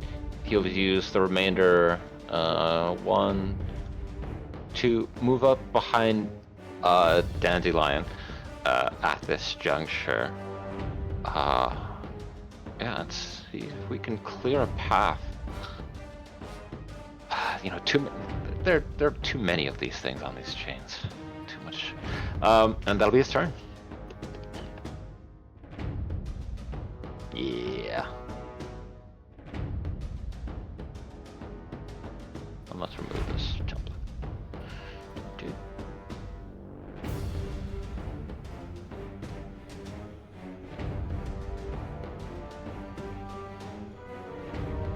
And then it will attempt to crawl back onto the vine. It's going where it went to. Not the smartest creature. One that is 3 can attempt to snag on. Yeah, so it can use its movement. So it'll actually use its action to use its vines to latch onto the rock and move a little bit closer. But that is its turn. This one is restrained. It can try to break free every turn. It does break free, but it uses its action to break free, yes. Right? Mm-hmm. Yes. So right now it's still floating right there. Wonderful. Next one. It is now. We're back to Toad. All right. Toad will once again venture onto the chain carefully. Okay.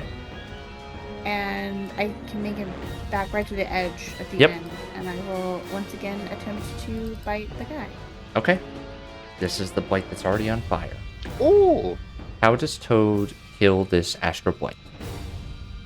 I think Toad just grabs it by its leg and rips it off of the chain. Maybe ripping its leg off a little at the same time, and it tosses it into the void.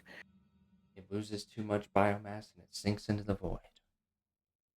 Well, let's see. I moved 15, 20, 25. So you moved 15 Yeah. on I have the a 15 chain. movement speed. Mm-hmm. You have 50 feet. Yeah. Yes, so I can move 10 more feet. So I'm going to move a little closer up. So I can be right next to this. Yep, you can be right there. Cool. And no save required for that transition onto that chain right there. Cool. Yep. Okay. That's my turn. The last of the Astral Blights are moving towards you. This one is going to continue to drain from Mr. Blip. What is his? Oh, that's right. He's wearing chainmail. Okay. He suffers a bit more damage. No. Rick, as you're looking right at him, he's at about 2/3 health now.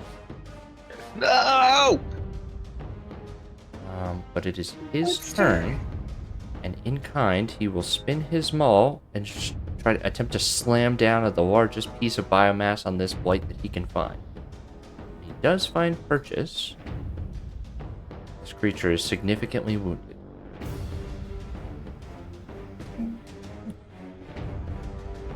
And he turns to you and wiggles his mustache, says, "Your assistance? Good doctor?" My wife just tried to call me. Hold on one second, guys. Uh-oh. Okay. Blip, you have a wife? Blip? Oh my. The There's a Blip miss. Mister? There's a Miss Blip out there? There's also a world where We're good, it was I Arthur. wondering- Okay.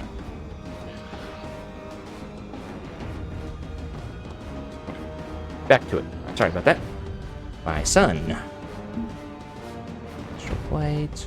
This one is restrained. He's going to attempt to break the restraint. But fails. Okay. At the top of the round, a disturbance occurs at the northern parts of the map that you all witness. There is a light that emanates in the pillars right here. And a circular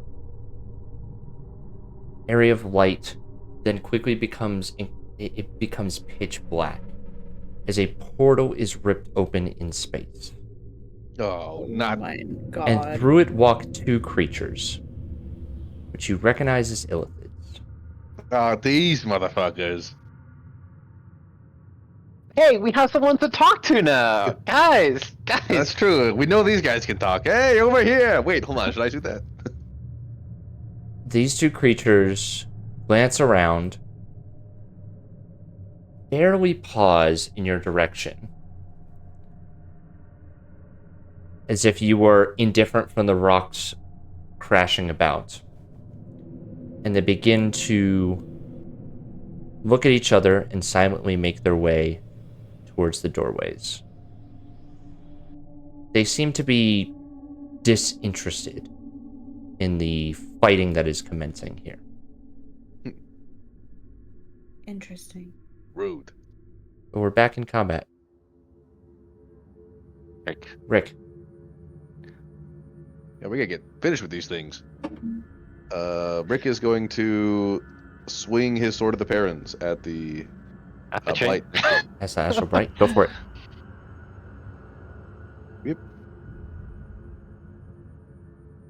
14 hits, 8 damage. That is just barely enough that the Astral Blight has just enough biomass to remain together. I will use its special ability to compel Mr. Blip to also attack the Astral Blight, if he would like to. Oh, he surely will. And he will take the last slam on the last bit of these sinewy vines, and they break apart like a tree vine. You know, like a tree. You know, like a thick intertwining of vines just breaks apart, and the magic or whatever was holding this creature apart seems to dissipate. Nice one, Mr. Blip. Oh, Like creatures. Shall we assist our brethren? Yeah, let's get this over with. We gotta talk to some squid heads. I'm gonna use my bonus action. Well, I'm gonna move the spiritual weapon. Yes. Bonus action strike the Go for it. one over there. Okay. Here, let me target him. God, it's kind of crazy I can do all this, by the way. Yeah. Spiritual weapon is a hell of a spell. Mm-hmm. You're crazy. It's definitely a staple. Well, it misses, so it's not actually that good when you really think about it. Spiritual weapon is essentially the cleric subclass, like feature. Yeah. It's Really, so though. good. Really though. Okay. Anything You else? get the idea, Mr. Blip. We're gonna don't do as I say, not as I do. I quite understand. I'm gonna end my turn. Okay. It is that Astral Bright's turn. And it is slowly crawling across the trees. I'll take it. You're up. Okay. Awesome. He is going to. He's a little bothered that these illithids don't seem to garner any attention. There's like a bit of panic where it's like, wait, is this a race? He's going to go after Toad. So that's 25 feet onto the chain. He's going to drop concentration on singularity so Okay. that he's going to reach out to Toad and like also say it's like I don't think that the illithids might be here for exactly the same reason. Like if this is a race, they're that much further ahead of us. He's going to try to tag Toad with haste. Oh. Okay. What does haste look like as Altair casts it on Toad in dandelion form? What does that look like between you?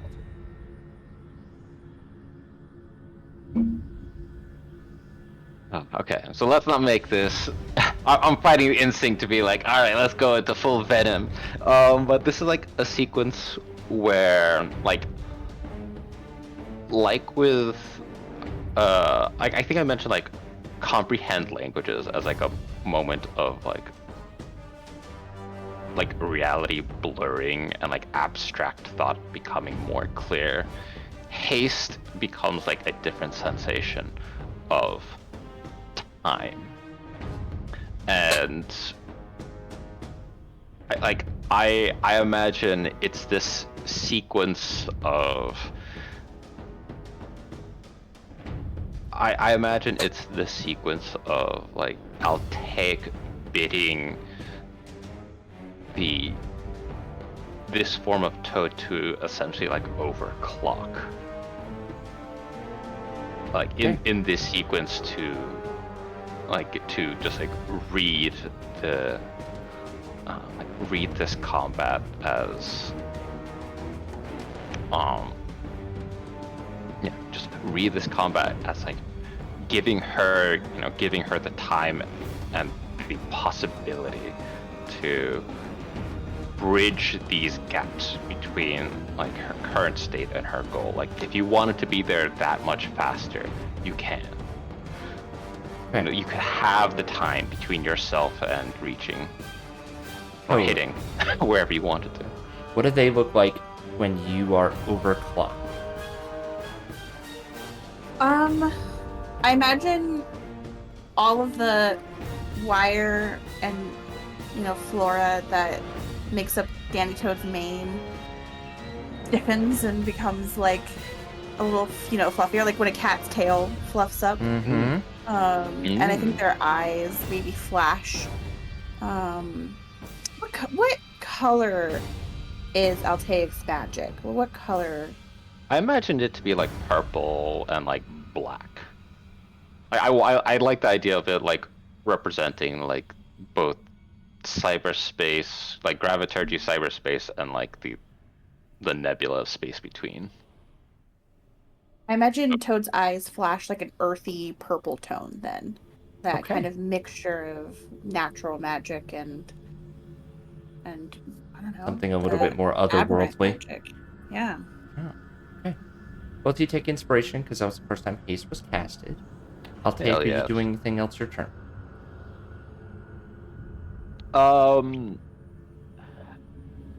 He will reestablish his connection to Toad, like as he tries to like explain like what's about to happen. It's like don't be scared.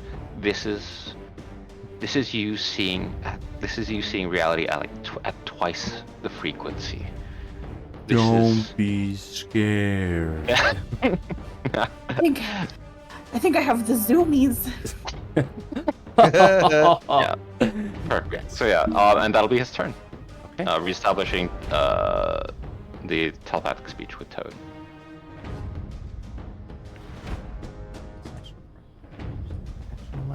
And this astral flight will actually dash to get here, but that's action. Toad, you have to zoom me. What are they doing? Fool! Why did you get so close to me? Toad's gonna bite it. Okay, go for it. At least once. Okay.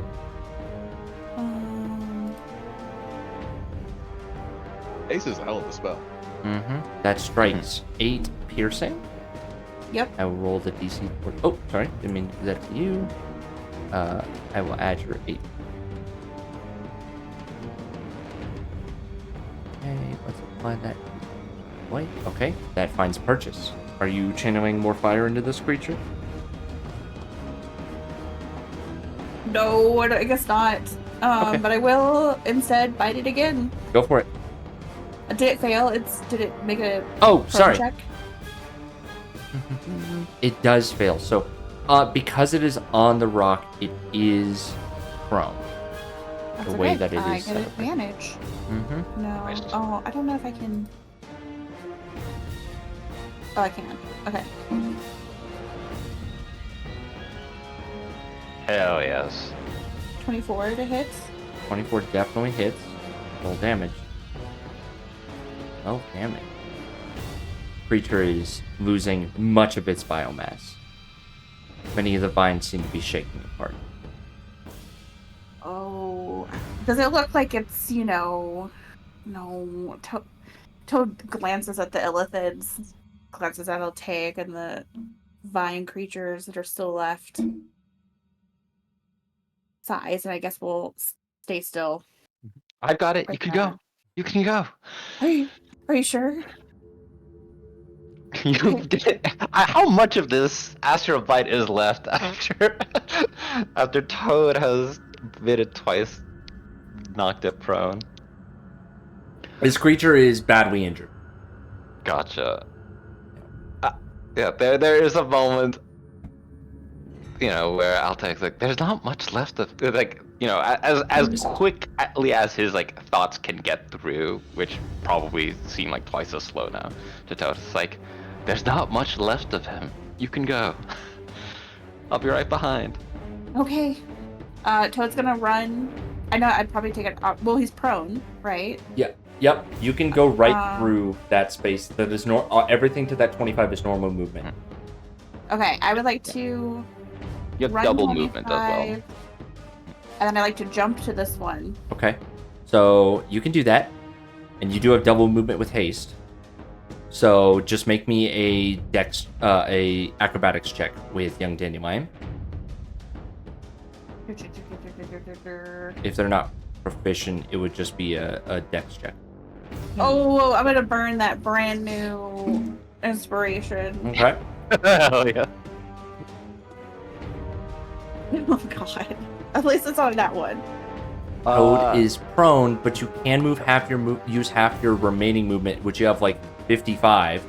So I'll say it's your normal movement. So what's your normal? I'll just say 15. Let's just use 15. And Dandy Toad, I have 15 feet of movement speed, so I have 100 feet. Yeah, and you move 45, and I'm gonna say this takes 15 to stand up, so you have 40 feet remaining. But this blight here will attack you if you run past. Do the Illithids look concerned that I'm running towards them? No, they have their backs turned to you. Toad's gonna run to the other side of this guy, stay in melee with him, and then... Okay, hold on. I've used my action. I've used my other action. I use my movement. Can I use my bonus action to yell out to the Illithids? You may. I'm gonna scream out. I'm gonna say, "Hey! Hey, I'm Toad! Can we talk? I gotta take care of this guy, but then we should talk." Make a... whatever charisma check you want. Awesome. Whatever charisma skill check. Yeah, just pick the skill. Well, Toad's really good at that. I think Toad's being genuine here. Yeah. Okay. I saw a little. Toad's maybe a little distracted. Yeah. As Vine starts snaking out behind you. I also like the notion that she's also speaking at twice the speed. I'm taking care of this guy, but we gotta talk soon. It's like chipmunk voice as well. And that's my turn. That's all I'll do. Okay.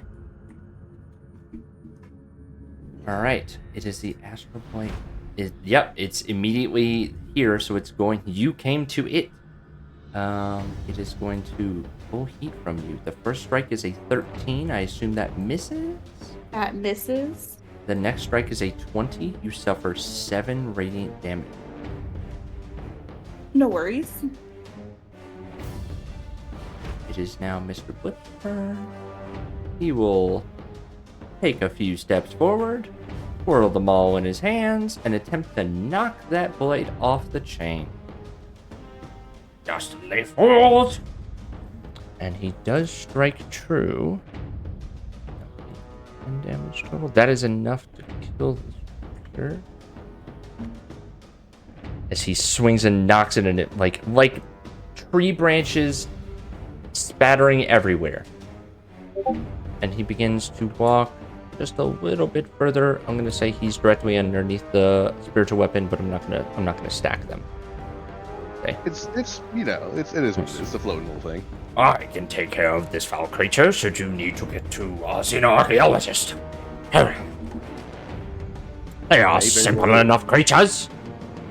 I'm just worried about you, Mr. Blip. Save. Still restrained. Still stuck there. Top of the round. These Illithid minusculely turn their head, not towards you, but just if they had ears, they would slightly turn them towards you. But they continue walking, uninterested in whatever you have to say. Okay. Bonus action. I'm gonna move my spiritual weapon up and take a strike at this fellow right here. Okay, go for it. Get that out of the way. 15 does hit. 8 force damage. Actually, I meant to clarify for these two that they are walking. They are moving at a quicker pace, so they make it a little bit further inside the building. 15 does hit for 8 damage on the Astral Bright on the chain. All right. What else? And then I will use my movement to jump across this gap Okay. here. I'm not going to use the chain. You're not going to use the chain. Okay. Yeah. So that is a big gap. Let's see here. It's 30 feet. Which is it's a 10. I'll say that. So if you're jumping off from right here, yep, right there. So that's a 1, 2. Wait, I can maybe make it 20. No, I can't make it 20. I will say you can make it there. Actually, it would. We'll put you right here. Yeah. Roll the acrobatics check. It's going to be a little bit tougher for you. DC is going to be 12. Well, but you manage to scramble. Yeah. Okay. I'm on my way though, but go ahead of me because these guys are getting away from us. Everything's in slow motion to the cat with zoomies. Yeah, I have an action still. However, Go for it. Yeah. So, though I am running out of spell slots, it pains me. Well, you know what? I guess I could just do the classic then. Toll the Dead. Yeah, go for it. Which one you targeting? Cast it on same guy. Okay. So he has to make a fails. Takes 11 necrotic damage. Badly injured. Gotcha. I leave him to you, Mr. Blip, and I'll end my turn. Okay. Oh, sorry. Yep. See, I can do it myself. Yes, you can. I'll take it. I'm a big boy. Okay. This Astral Blight right here, he will strike with Sorcerer's Burst. It is prone, and it is a ranged attack. It's also adjacent. So... It's a ranged attack against a prone creature, which would be at disadvantage, but you're also within melee, which would be disadvantage, so it's disadvantage -2. Let's see. It did not respond to Dandelion. No. At passing. It seems to not have any sort of true language. Okay. Then I may as well take disadvantage just once. He will move across the chain. Okay. So the Astral Blight can still reach you with its vines. So you're going to suffer an attack of opportunity, which is a 13 to hit you. I'm assuming that misses. 13 hits. Okay. So you suffer 8 radiant damage. Okay. Here, I'll make this reveal it. I guess I should reveal these more so you guys can actually apply your hits, huh? You know what? I'm going to use inspiration on that and reroll. Okay.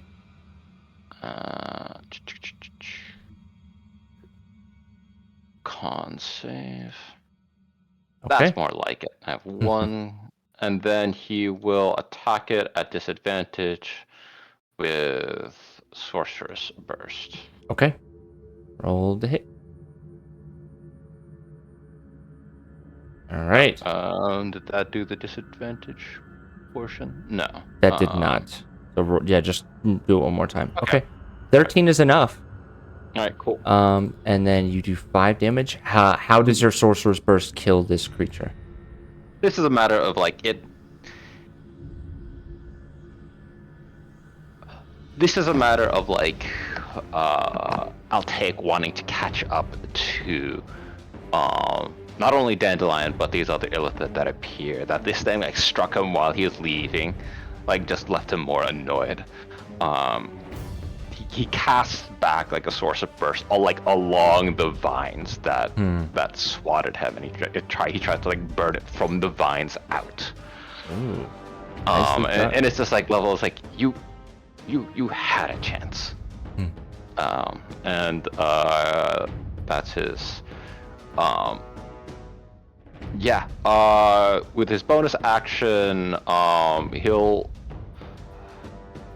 try to see if there's like any response, like if there's any change to perhaps like the lights within these skulls, like with the presence of like the illithids. Like, are these alarm lights? Are these lights indicative of like the health of the blights or like other guardians? He's like trying to see if there's any. Make me a investigation or perception check. All right, 15. The lights appear to be unchanged. They seem to be not reacting to anything good that's going on in this fight. Okay, my son's gonna come say goodnight. We're gonna pause. Okay. Hey, sweet boy. Hi. Were you good? No. I think You we're weren't doing good. great, by the way. Why were you not good? You got timeout? Mommy put you in timeout? What were you doing? Okay. Uh-oh. You were lying. What happened with timeout? What did we do? Do we have to go to our room? Is that our room? We're in timeout. What were we lying about? We gotta be honest about going potty, right? Okay. We try again next time, right? Next time we're not gonna lie. Can I have a hug? You want to say goodnight? Yeah, you can say goodnight to our friends, okay? Yeah. Mhm. Don't touch Stop touching. it. Mhm. That's Allie, Hmm. Kate, and Eugene. Let me see what on there. They're right there. You see them over there? Ali, Kate, and the team. Mhm. What are the other guys? Moses Yeah. is not here. He's sick. What is it? Moses is Arthur sick. Lovelace He couldn't name? play with us tonight. Ali, Kate, And Eugene. and Yuji, and one more. One more is not here right now. Okay. It's time to tell them goodnight, sir. I'll hug him. Oh, open him out.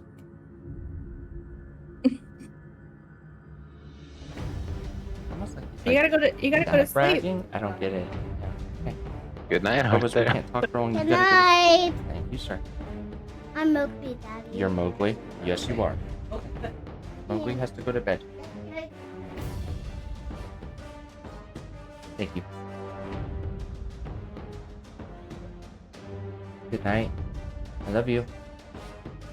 Good night.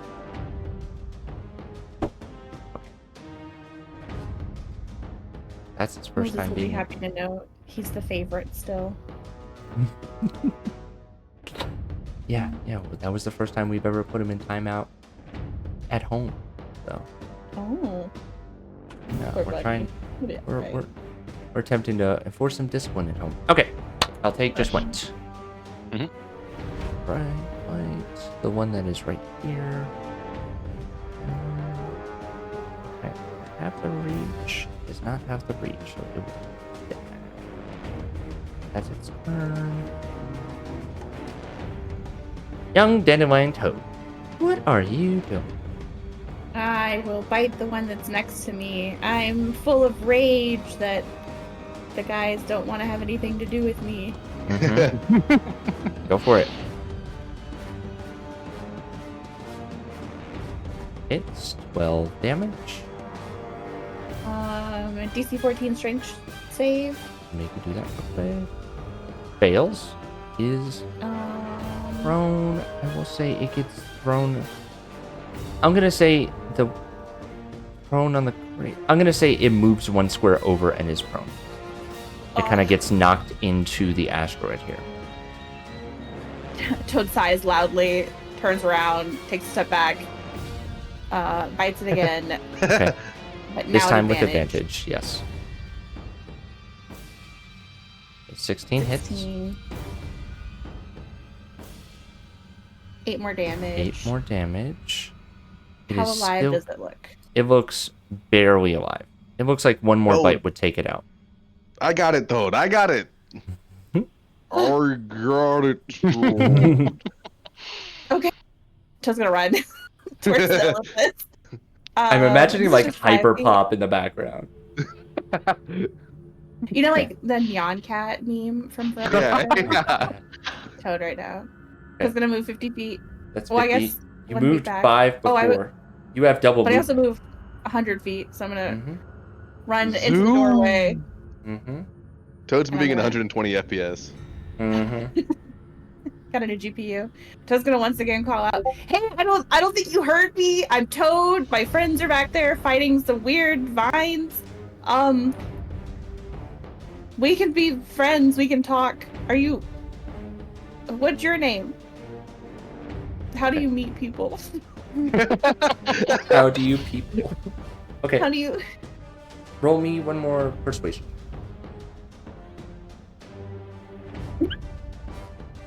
Yeah. Okay. Toad's frustrated, like he's trying to fight these. Toad's never been hasted before, is maybe not thinking straight, or is thinking too fast, stumbling over their words, I think. Hi, my name is Toad. Okay. All right. They seem dismissive. What if I just did like a casual glance around, like is there anything that I missed in this area? Like No. What is appears glowing? it does have, like, it seems to be some glow emanating from the astral light coming from the broken inside, and there seems to be a glow coming from down underneath. Like from underneath the grate. Okay. All right. That's But my turn. they seem dismissive. Okay. They're trying to catch up to Toad. Fast as fuck, boy. Mm-hmm. So Blip will. It's clobbering time. One more. The astral. And then he will walk. He can move at half speed, so he will be back to right about here. The one that's still here, man, this one's just still chilling. You still got that constitution, huh? Oh no! That is released. I have broken concentration to cast haste, so that is currently released by Medculpa. So I'm going to say that this creature will just put them here. Okay. Okay. Top of the round, Toad. You witness the two illithids walk over the gratings, look at each other, and one of them seems to gesture with their hands, and they begin to slightly levitate off the grates, and then they step into the hole and begin to float down. They float down and begin to fall down into this cavern. And they fall at a reasonably quick pace to the point where they quickly fall out of your sight line. We are back to Rick. Rick doesn't see any of this, so Rick's gonna have his. I think you could actually see from this angle. Yeah, you can. I mean, if I click on your token, you could see that too. Yeah. Okay, I just didn't know if I actually could see that. But... Yep. That vision is appropriate. There's two doors here. One of them was open. There's a level wall here. Doesn't change what I'm gonna do. Mm-hmm. I'm gonna bring my special weapon over here and make my obligatory bonus action attack. Gotcha. That is a miss, my good son. Yeah. Wimp. Well, Rick's gonna use his movement. So from here to here, 20. If I jump from the edge of this, will you give me that 20 feet? I will give you that. You will end your movement right there. Yeah. Yeah. Okay. Then I will try to make that jump. Leaping across space and time. Acrobatics. Yes, sir. 21. 21. Getting used to this whole high jump, long jump kind of thing. All right. Robbed in a dance contest is what we're finding out. Okay. I do an action still. Yeah, so I will toll the dead on this guy. Go for it. That one right there.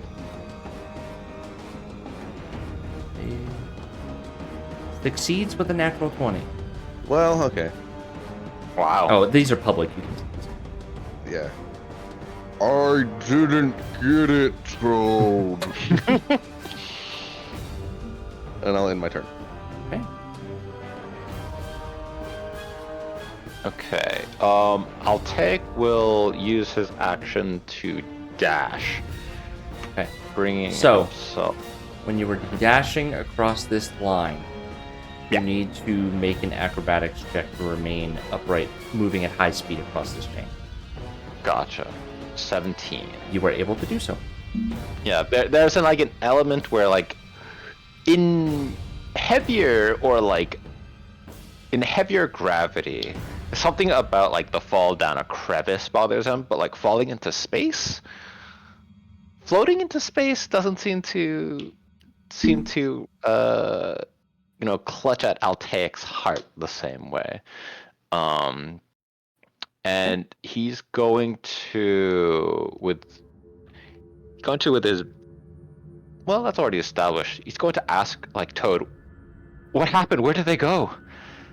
And I think he'll spend his bonus action trying to interpret an overclocked Toad response if she has. Okay. Or if they have one. Okay. Down the. Oh, Okay. Yeah. Toad, it is your turn. Toad is gonna sneak forward and peek down the hole. Okay. And see if I can see them. Okay. Make me a perception check. I'll allow this advantage. You're using all your senses here, I'm assuming. Yes. Okay. They seem to be, and as you look down, it looks to be about 90 to 100 foot drop. And there seems to be solid ground underneath it. And they are about 50 feet away from the ground. So from where you're standing, the triangular angle, you're about 60 feet away from them. And you see them floating down to the solid ground underneath. And you see more of a bluish glow underneath. Interesting. Toad will run back out towards this guy, and on the way, say to Altaik, "Went down the hole, halfway down, 100 feet, 50 feet down." Okay, right. And bite this guy. go for it. This is like a jump scare to Rick, just just coming right out. Okay, you managed to kill the astral blight here. Oh, I still have a whole action. Still have full.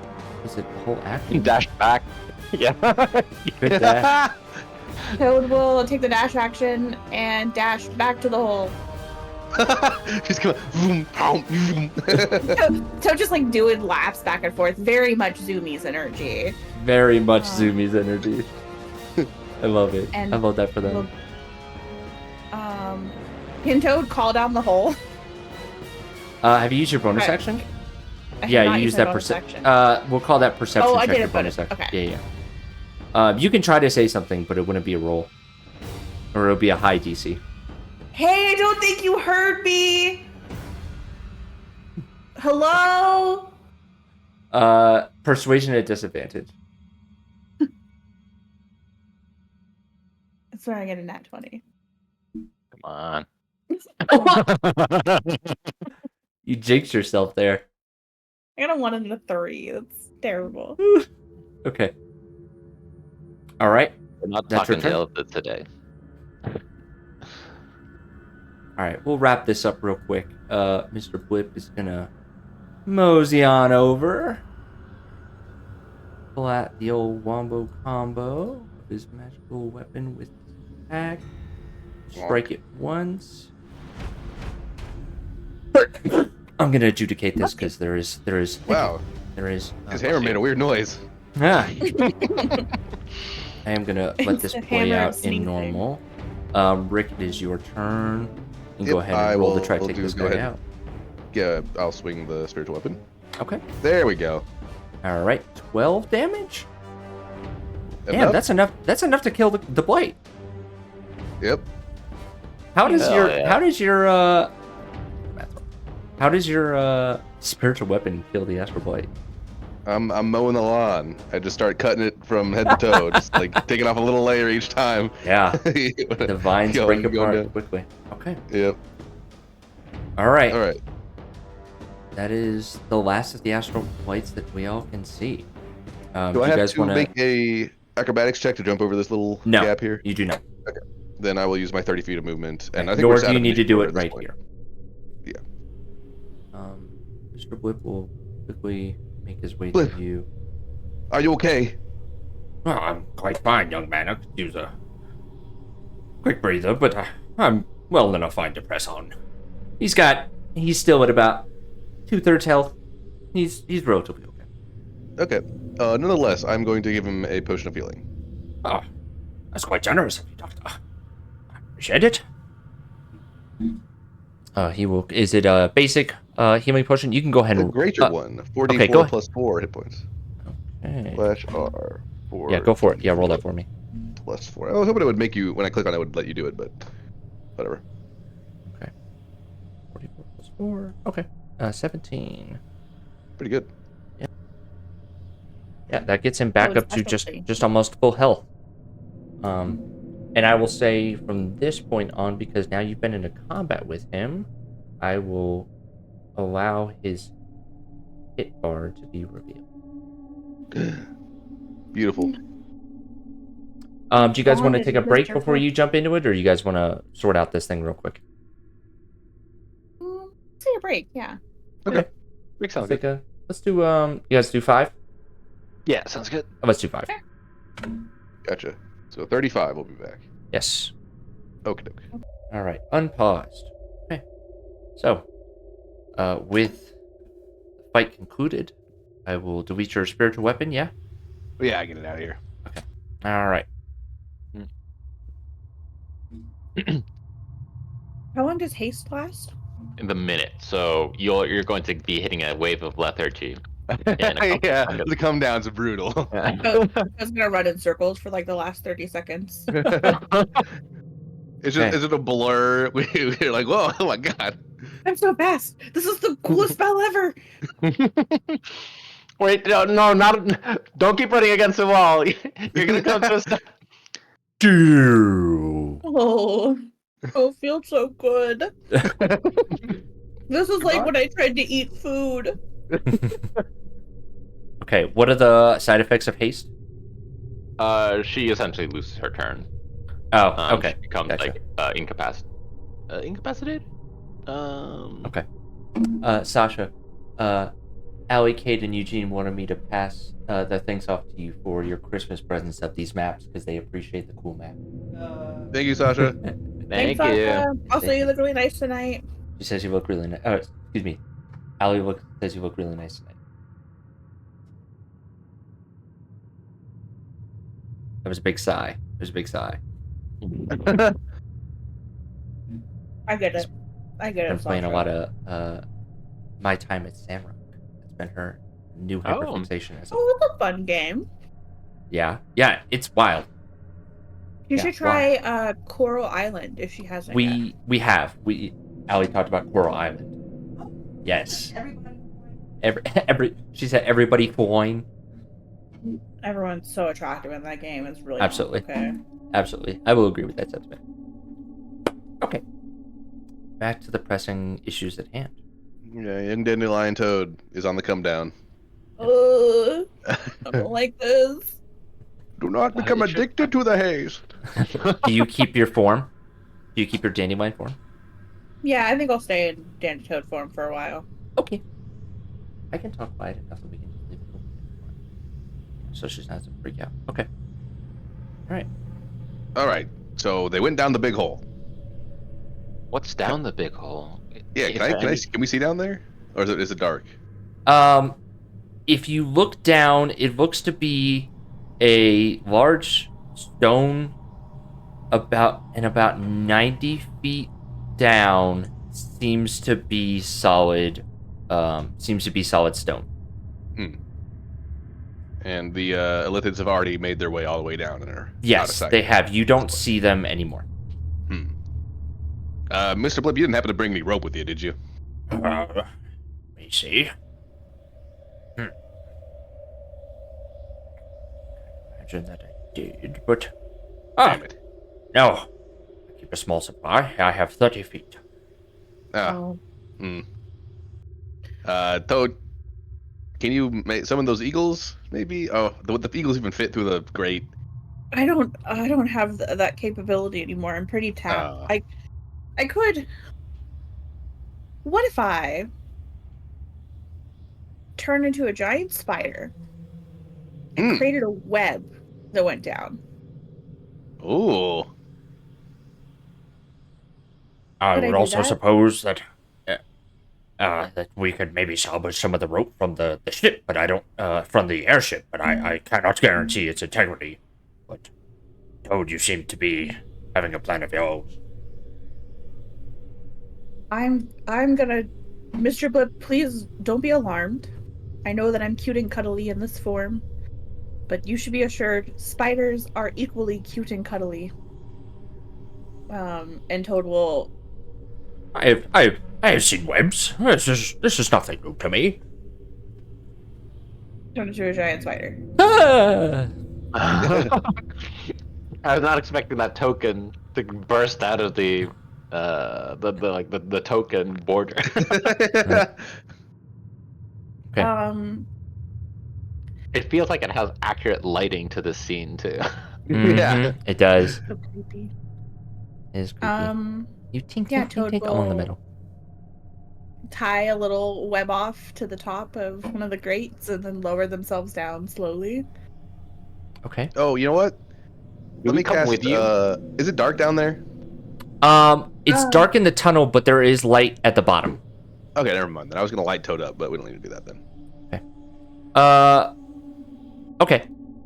I'm gonna say you normally don't have. Okay, so you have a web attack, so you can make web.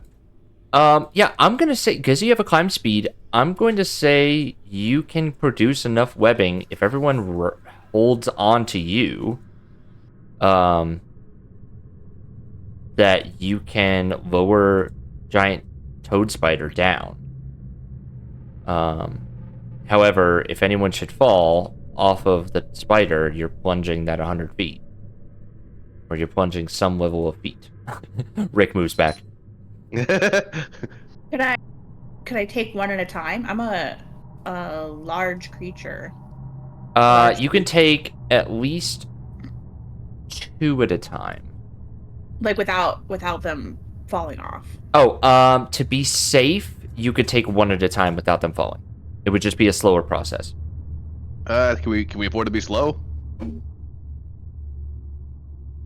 Well, I'll take with your gravity stuff. Can you make yourself light enough to float down there?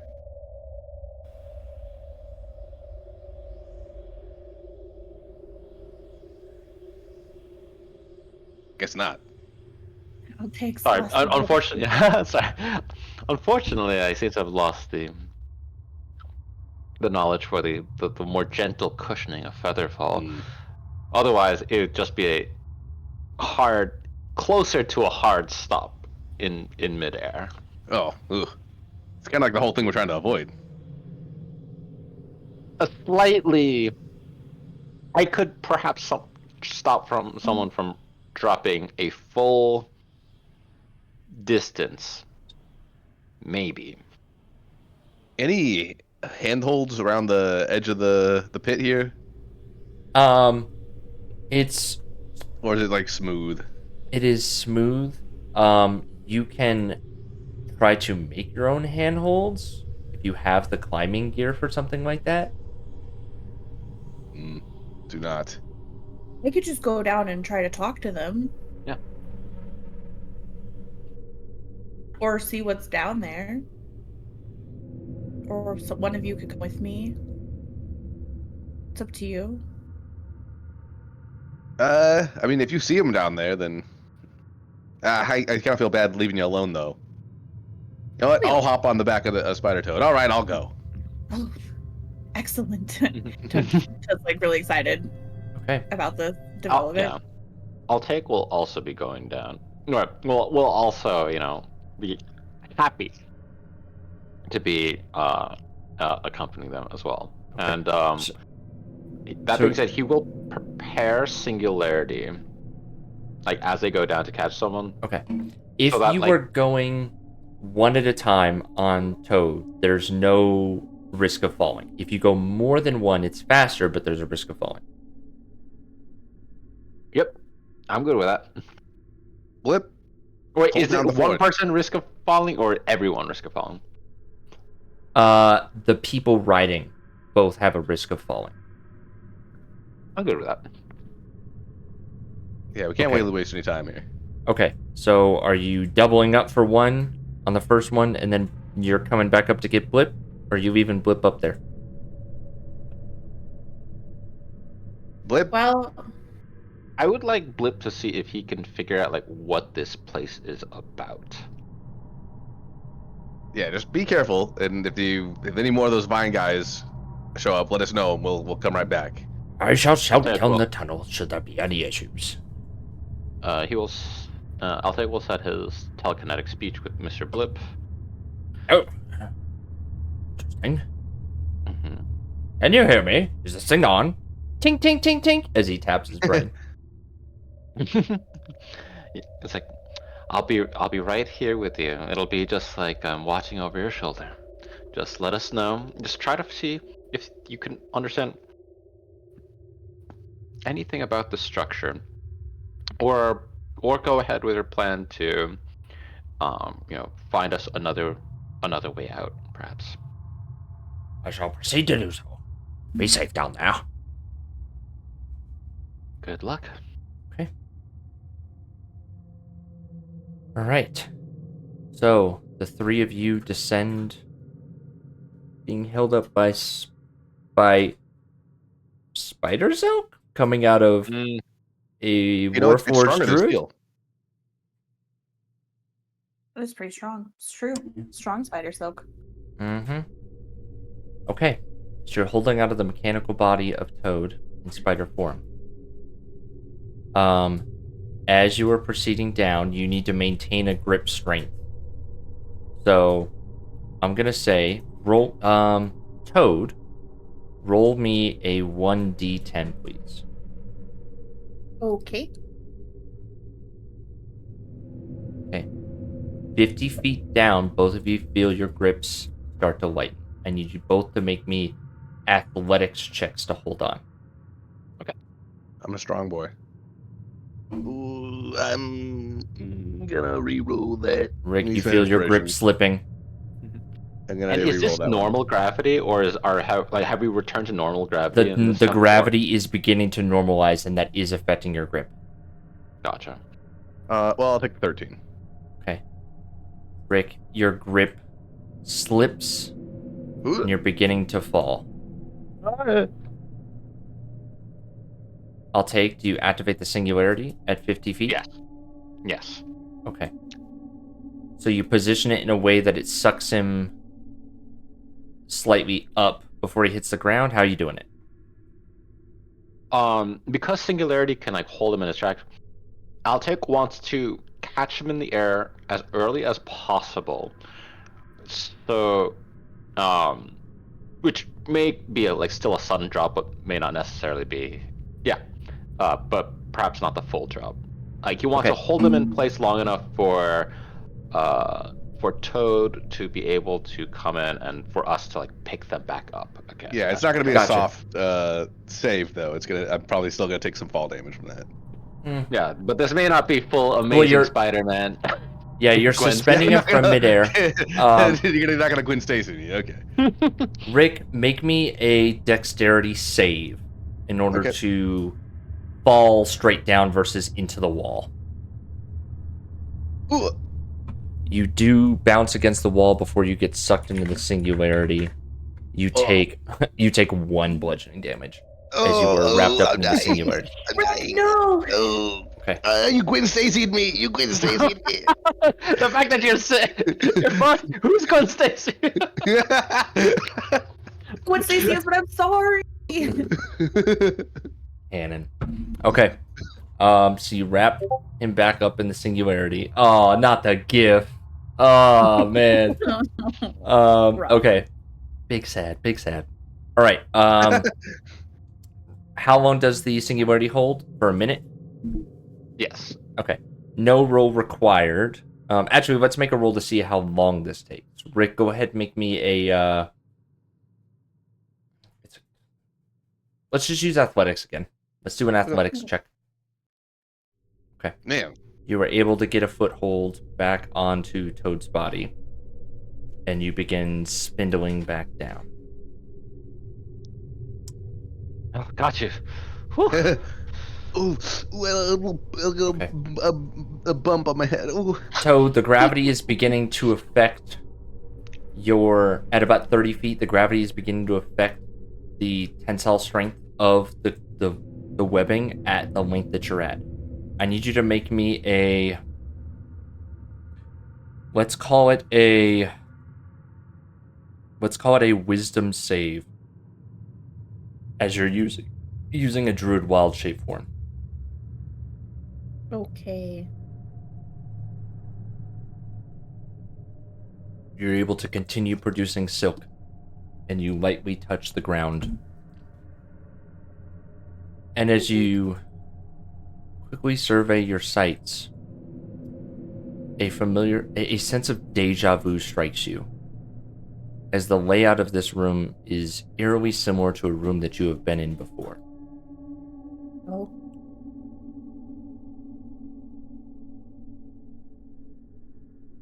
Hey, wait a second. However, the lava and fire of the Dwarven Forge seems to be replaced with more pockets of empty, driftless space in the ether. And you can see all the way to the north, proceeding towards the northern part of this map, are your two illithid individuals that you have spotted previously. Squid guys, wait! There's gonna be bugs!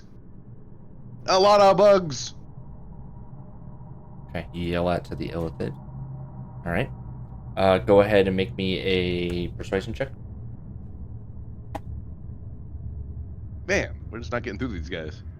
Damn Toad, I've been trying to get your attention for a while. I know that I look different, but I'm the same.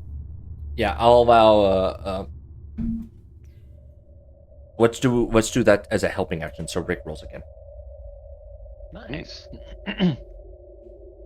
Thanks, Toad. A little better. He's a little better. You did break a 1 though.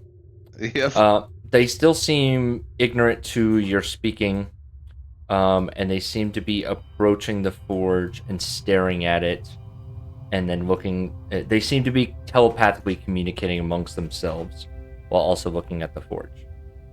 I'll take. They You don't got have that. ears. You gotta speak to them with your brain stuff. I'm not close enough to the. There's You like guys I can get have closer. Yeah. So yeah, I'll take is going to try to like speed forward to reach them and like get to telekinetic speech. Okay. And then he'll drop.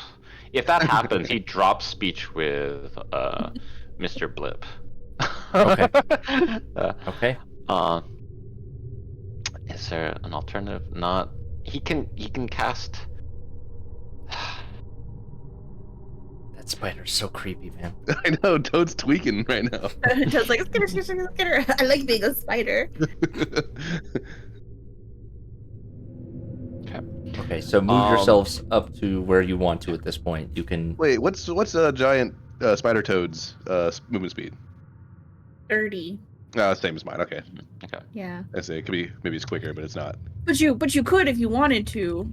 No, not necessary, Toad. I wouldn't want to wear you out. Oh, that's okay. All right. Tonk, tonk, tonk, tonk, tonk, tonk, tonk, tonk, tonk, as the Tick, tick, tick, spindly. tick, tick, tick, Yeah. Yeah, very that. Right behind Rick the whole time. ding, ding, ding, ding, ding, ding. I'll take. You're right on me. before- You gotta give me some space. Come on. I'm just keeping you safe. Tick, tick, tick, tick, tick. All those eyes just Yeah. staring. All at Rick's eye level Gotta- too. Some kind of like Little instinctual. I'm getting goosebumps. This is crazy. I love this. Please, the two of you take inspiration. This is hilarious and in character. Okay. Before I'll take breaks,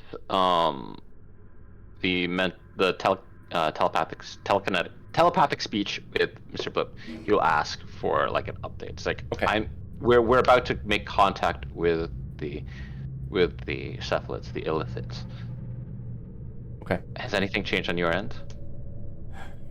No change. I would say that this seems to be some sort of confinement area. It's some sort of pocket dimension, but nothing outside seems to be of any danger.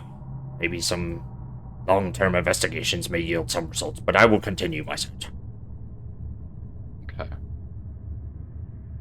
What do you guys think? Should I break connection with Mr. Blip or just try to speak to them from a perspective of an aberrant, a fellow aberrant kin? Look, they're clearly not listening to us, mere mortals. So I think we got to take the risk. Okay. All right, Mr. Blip, we're about to make contact. I'll be breaking the connection. Farewell, or stay safe. You as well. All right, he'll get within 30 feet and make contact with. Which one? The one on the left or the one on the right? Is there an indication? Well, if they're speaking telekinetically, is there someone who got? Did we see them approaching the forge, or were they already positioned? They were approaching. You watched them approach the forge. Yes. Okay. Was there one of them who approached first? Was there anything about their movements to indicate some sort of hierarchy? Okay. Let's do an insight check. Lovely. 14. Okay. Not bad. Based on their wearing of clothing and the subtle body mannerisms, you get the sense that the illithid to the right holds seniority in this scenario. Then he will approach the illithid with seniority, then. Or the one he assumes has seniority, and attempt to make a mental connection there. With, Okay. introducing himself as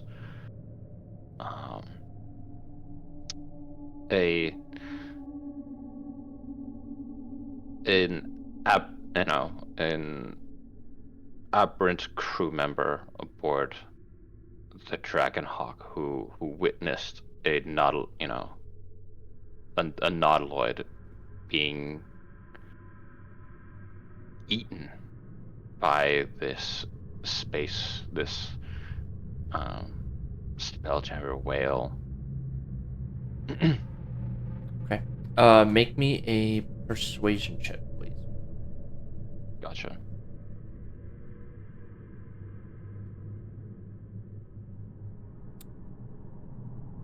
As they are approaching the forge and seemingly discussing things, the illithid to the right turns to you. He pauses. He seems to stop his body motions and turn to you.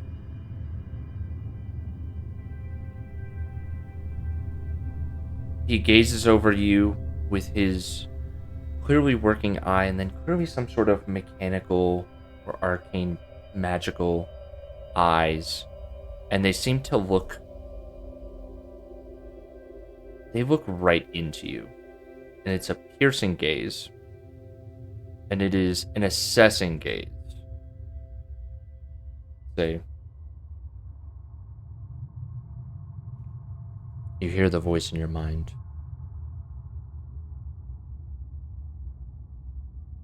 Underling, you are minorly interesting.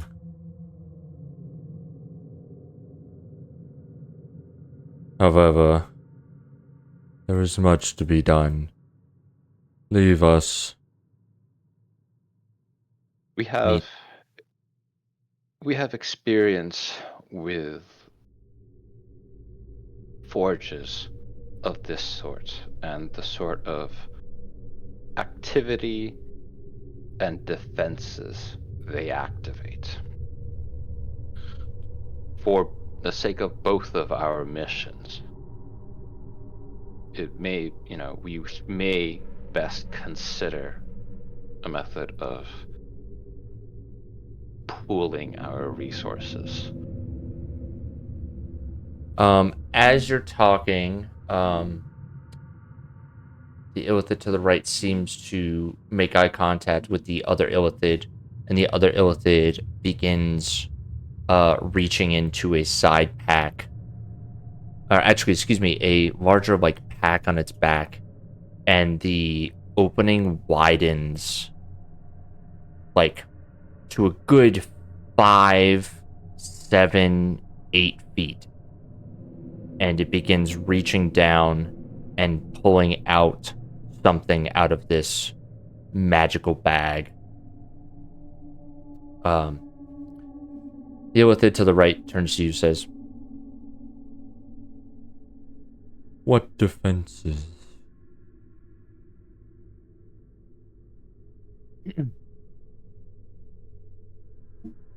There are, for forges of this like, they are numerous and unending, and giving us seconds to complete a task, which may take minutes or longer. Make a persuasion check with advantage. Gotcha. Oh, whoops! It would have been the 20. It would have sorry. been a natural 20, so I'll take that Nice. natural 20. Awesome. Phew. Ooh. Nice. We're Yeah. doing it. Okay. Hmm.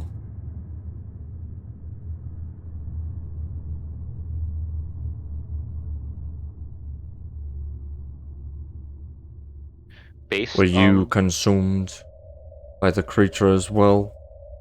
Is that what brings you to the forge? yes, Pity. this This creature forge, swallows all. it and civilization and a temple or civilization long past.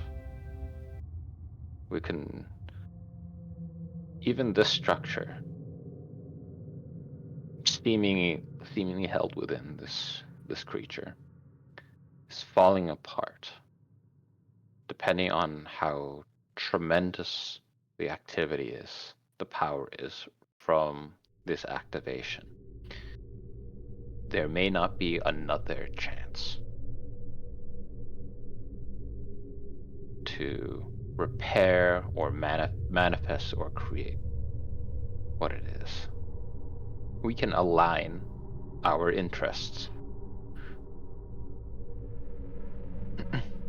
And what interest is that? What master do you serve?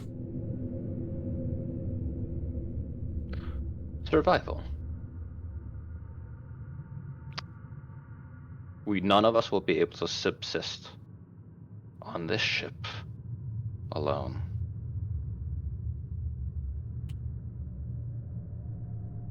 And divided, we won't be able to defend against this temple's amassed guardians, or traps, or this self-destruction. If we work together, we could produce a secure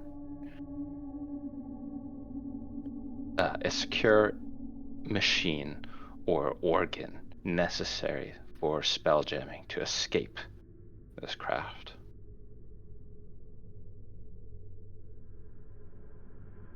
One more perception What is it? or persuasion check, please. Okay. All right, and then with advantage or just a straight? This will be a straight roll. Gotcha. I'm gonna use my last inspiration. Hey, there we go. Hmm. Hmm. Hmm. Hmm. Survival constitutes unusual allies. I am open to suggestions.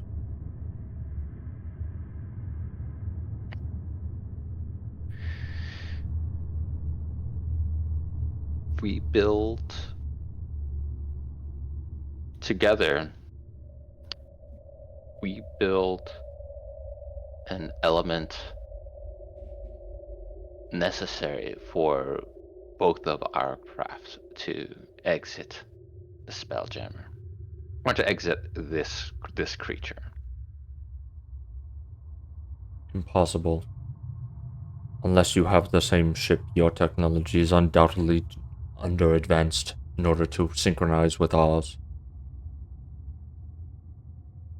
Then, if your ship is further intact, you know, well, okay. Alec pauses. He says, then your technology may be advanced enough to integrate with such simple, with such simple mechanics. Otherwise, we may be able to still align our terms by having one crew or the other escape this creature on one craft or the other.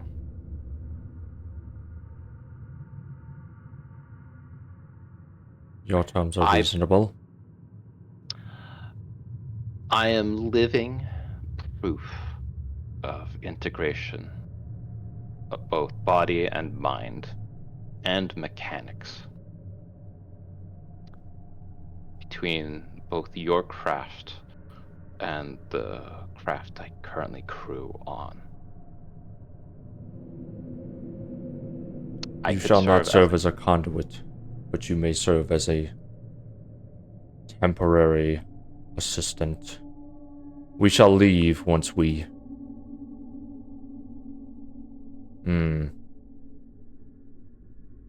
He turns to the other creature, and they seem to be having a conversation. What are you guys doing in the meantime? We don't hear any of this, do we? Yeah, no, at this point, if they go back to speak amongst themselves, Altaik will, return to his, will return to Rick and to Toad. That's fine. Okay. We are in the midst of brokering a deal. And perhaps we can forge a necessary part of a Spelljammer craft that could serve both on the Dragonhawk or their Nautiloid. I mean, we have our parts that we just need to get fixed up. That said, I guess we don't know if this forge operates the same way as the other. Exactly. Do we know exactly what they need to fix? These guys can teleport, right? Like, why are they still here? They are pulling out of the bag a...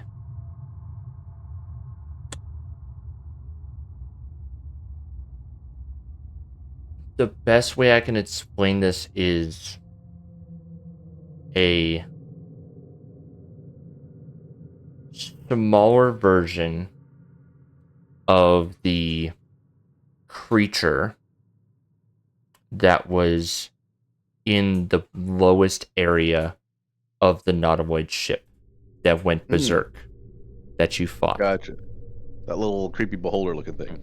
Creepy beholder looking thing. They're pulling out a smaller version of that. To the point where it is like about 5 feet around. I don't think Oak Blossom's gonna want one of those on the ship. Why not? It's endearing. We could have another pet. We have space. Or did in the previous in the previous blueprints design. Well, I guess we could ask her. Nonetheless, I mean, how does this work? Like, what do they need a forge for that thing? I don't think this forge operates the same way the lava forge did. space seemed protected by plant and manifest a feel of gravity warping. Maybe it constructs in a different way, instead of with just heat and pressure. Maybe we could just ask them how to use it and see if it can be used for our purposes as well.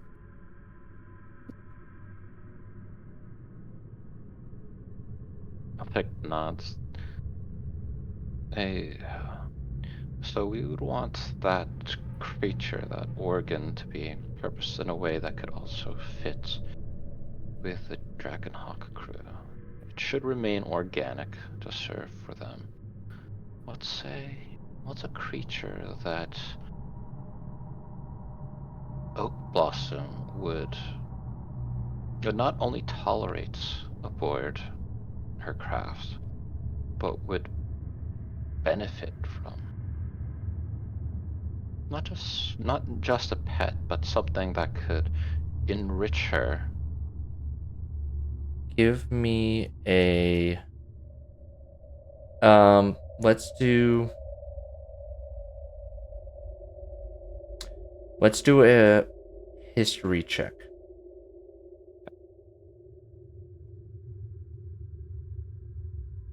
Okay. So, the mind witness creature that you previously fought, which I will show to you again. Kind of cute. Seemed to be a powerful telepathic hub that operated inside of the Nautiloid.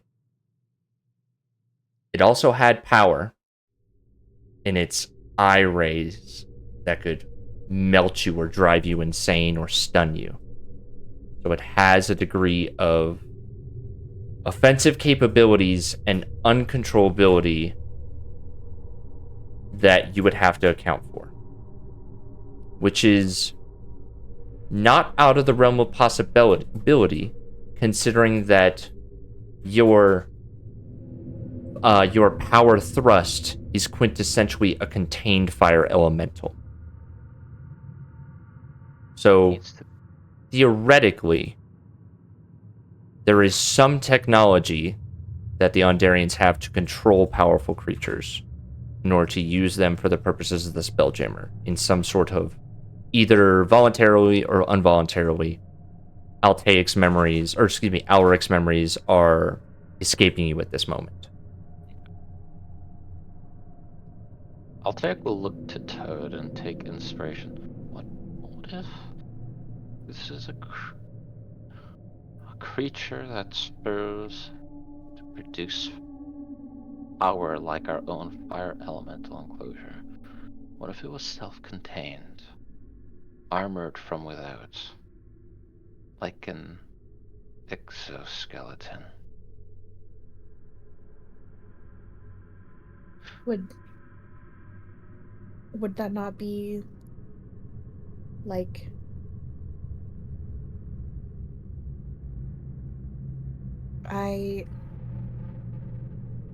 I've already had some misgivings about the containment of elementals. Containing one of these creatures against its will, is that something that we're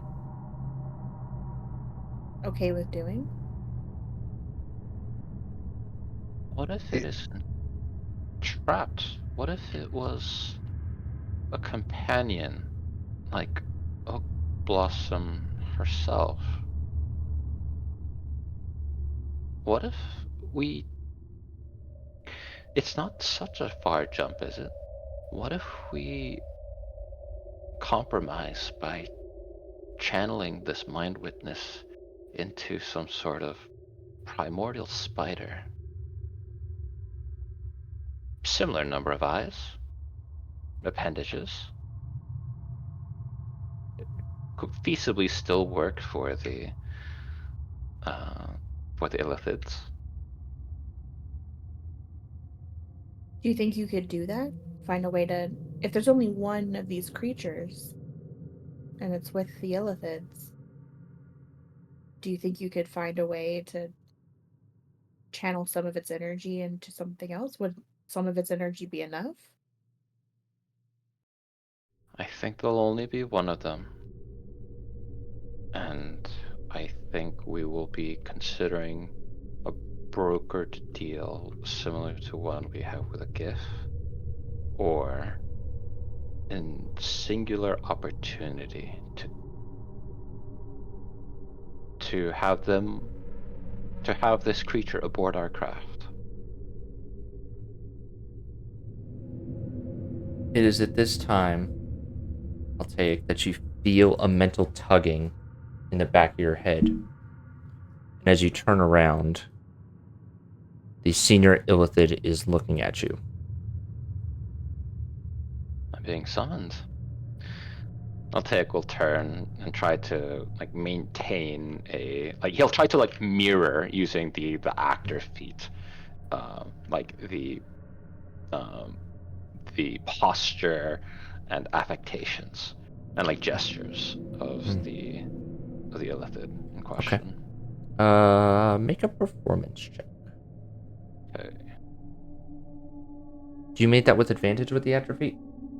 If I that particular setup is specific in Got it. features. Got it. Yeah. Okay. If I try to present myself as a different person, then I get advantage. If I'm literally trying to essentially steal their identity within the bounds of the within the bounds of that feat. And I can mimic the speech of another or the sounds that other creatures make for that turn. Awakened Dawson. We have a proposal. This mind witness is damaged, and we will prepare it to a functional stability. However, we seek to use it in your ship, as it is highly likely that it is in further conditions with the materials in this realm than what we can locate for ours. Our temporary partnership will be brief, and you shall receive this mind witness as a fair and equitable distribution for a partnership, and we shall depart upon release of the Kindori's grasp. State your counterterms. Altaik will echo these terms to Rick and to Toad. Well, there are 3 crucial systems on our ship that would need to be fixed before we could even think to brave cyberspace, right? One of them is related to our air. So Air, power thrust, and gravity. So would the mind witness replace all 3 systems, or would we still need to repair the others?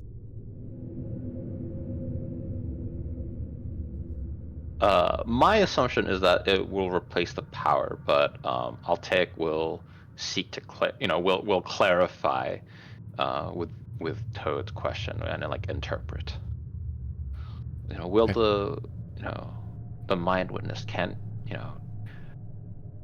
it serve also to manifest a breathable envelope, or maintain some extant graviturgical powers? The mind witness is significantly intelligent and can easily handle the ventilation of air, assuming that there is a producer, as well as maintaining any sort of gravitational plane.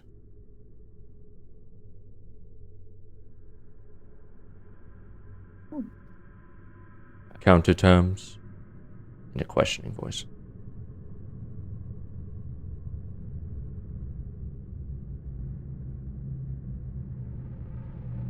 They seem to be offering in good faith. I'm taken aback by, I'm taken aback by how straightforward this dealing is. I would not recommend pushing them too far, but to also meet them in good faith. I speak for you, but I don't think anyone aboard the crew will. I don't think I am the one to broker this deal. Like, one of you, I don't think I should be offering counter terms. It would be for the dragon. Yeah, we might want to get the captain involved in this. And also, we talked to Oak Blossom and Gus. Is he gonna want a tentacle guy running his ship? Yeah, I think questions I have, how many of their people need to come with us, and where, like, where would Yeah, we be taking them? great questions. I'll will, we'll interpret those questions to clarify. Does your transport, will we be taking on more passengers than yourself and your lieutenant? So you do understand. My lieutenant and I, alongside 2 others, and the amalgamation of transport for our underlings. Once we are free and clear of the Kandori's interference with spatial distortion, we shall leave your craft and return to our mission.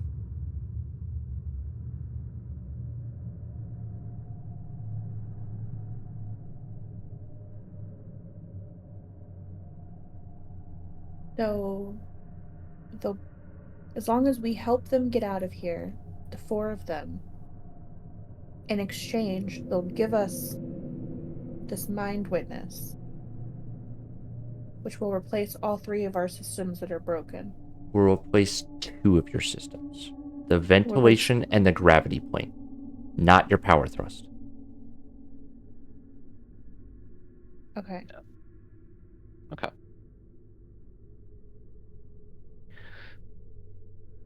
Do we want to take a break here and have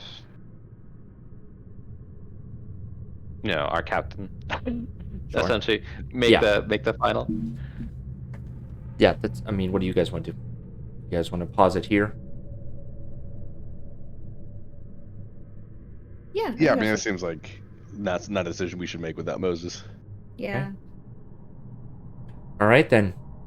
So, with a strange negotiation hanging in the balance, you elect to rope in the leadership of the Dragonhawk, the rest of the leadership of the Dragonhawk, in making the decisions. So, we will pick this session up next week. I will end the recording.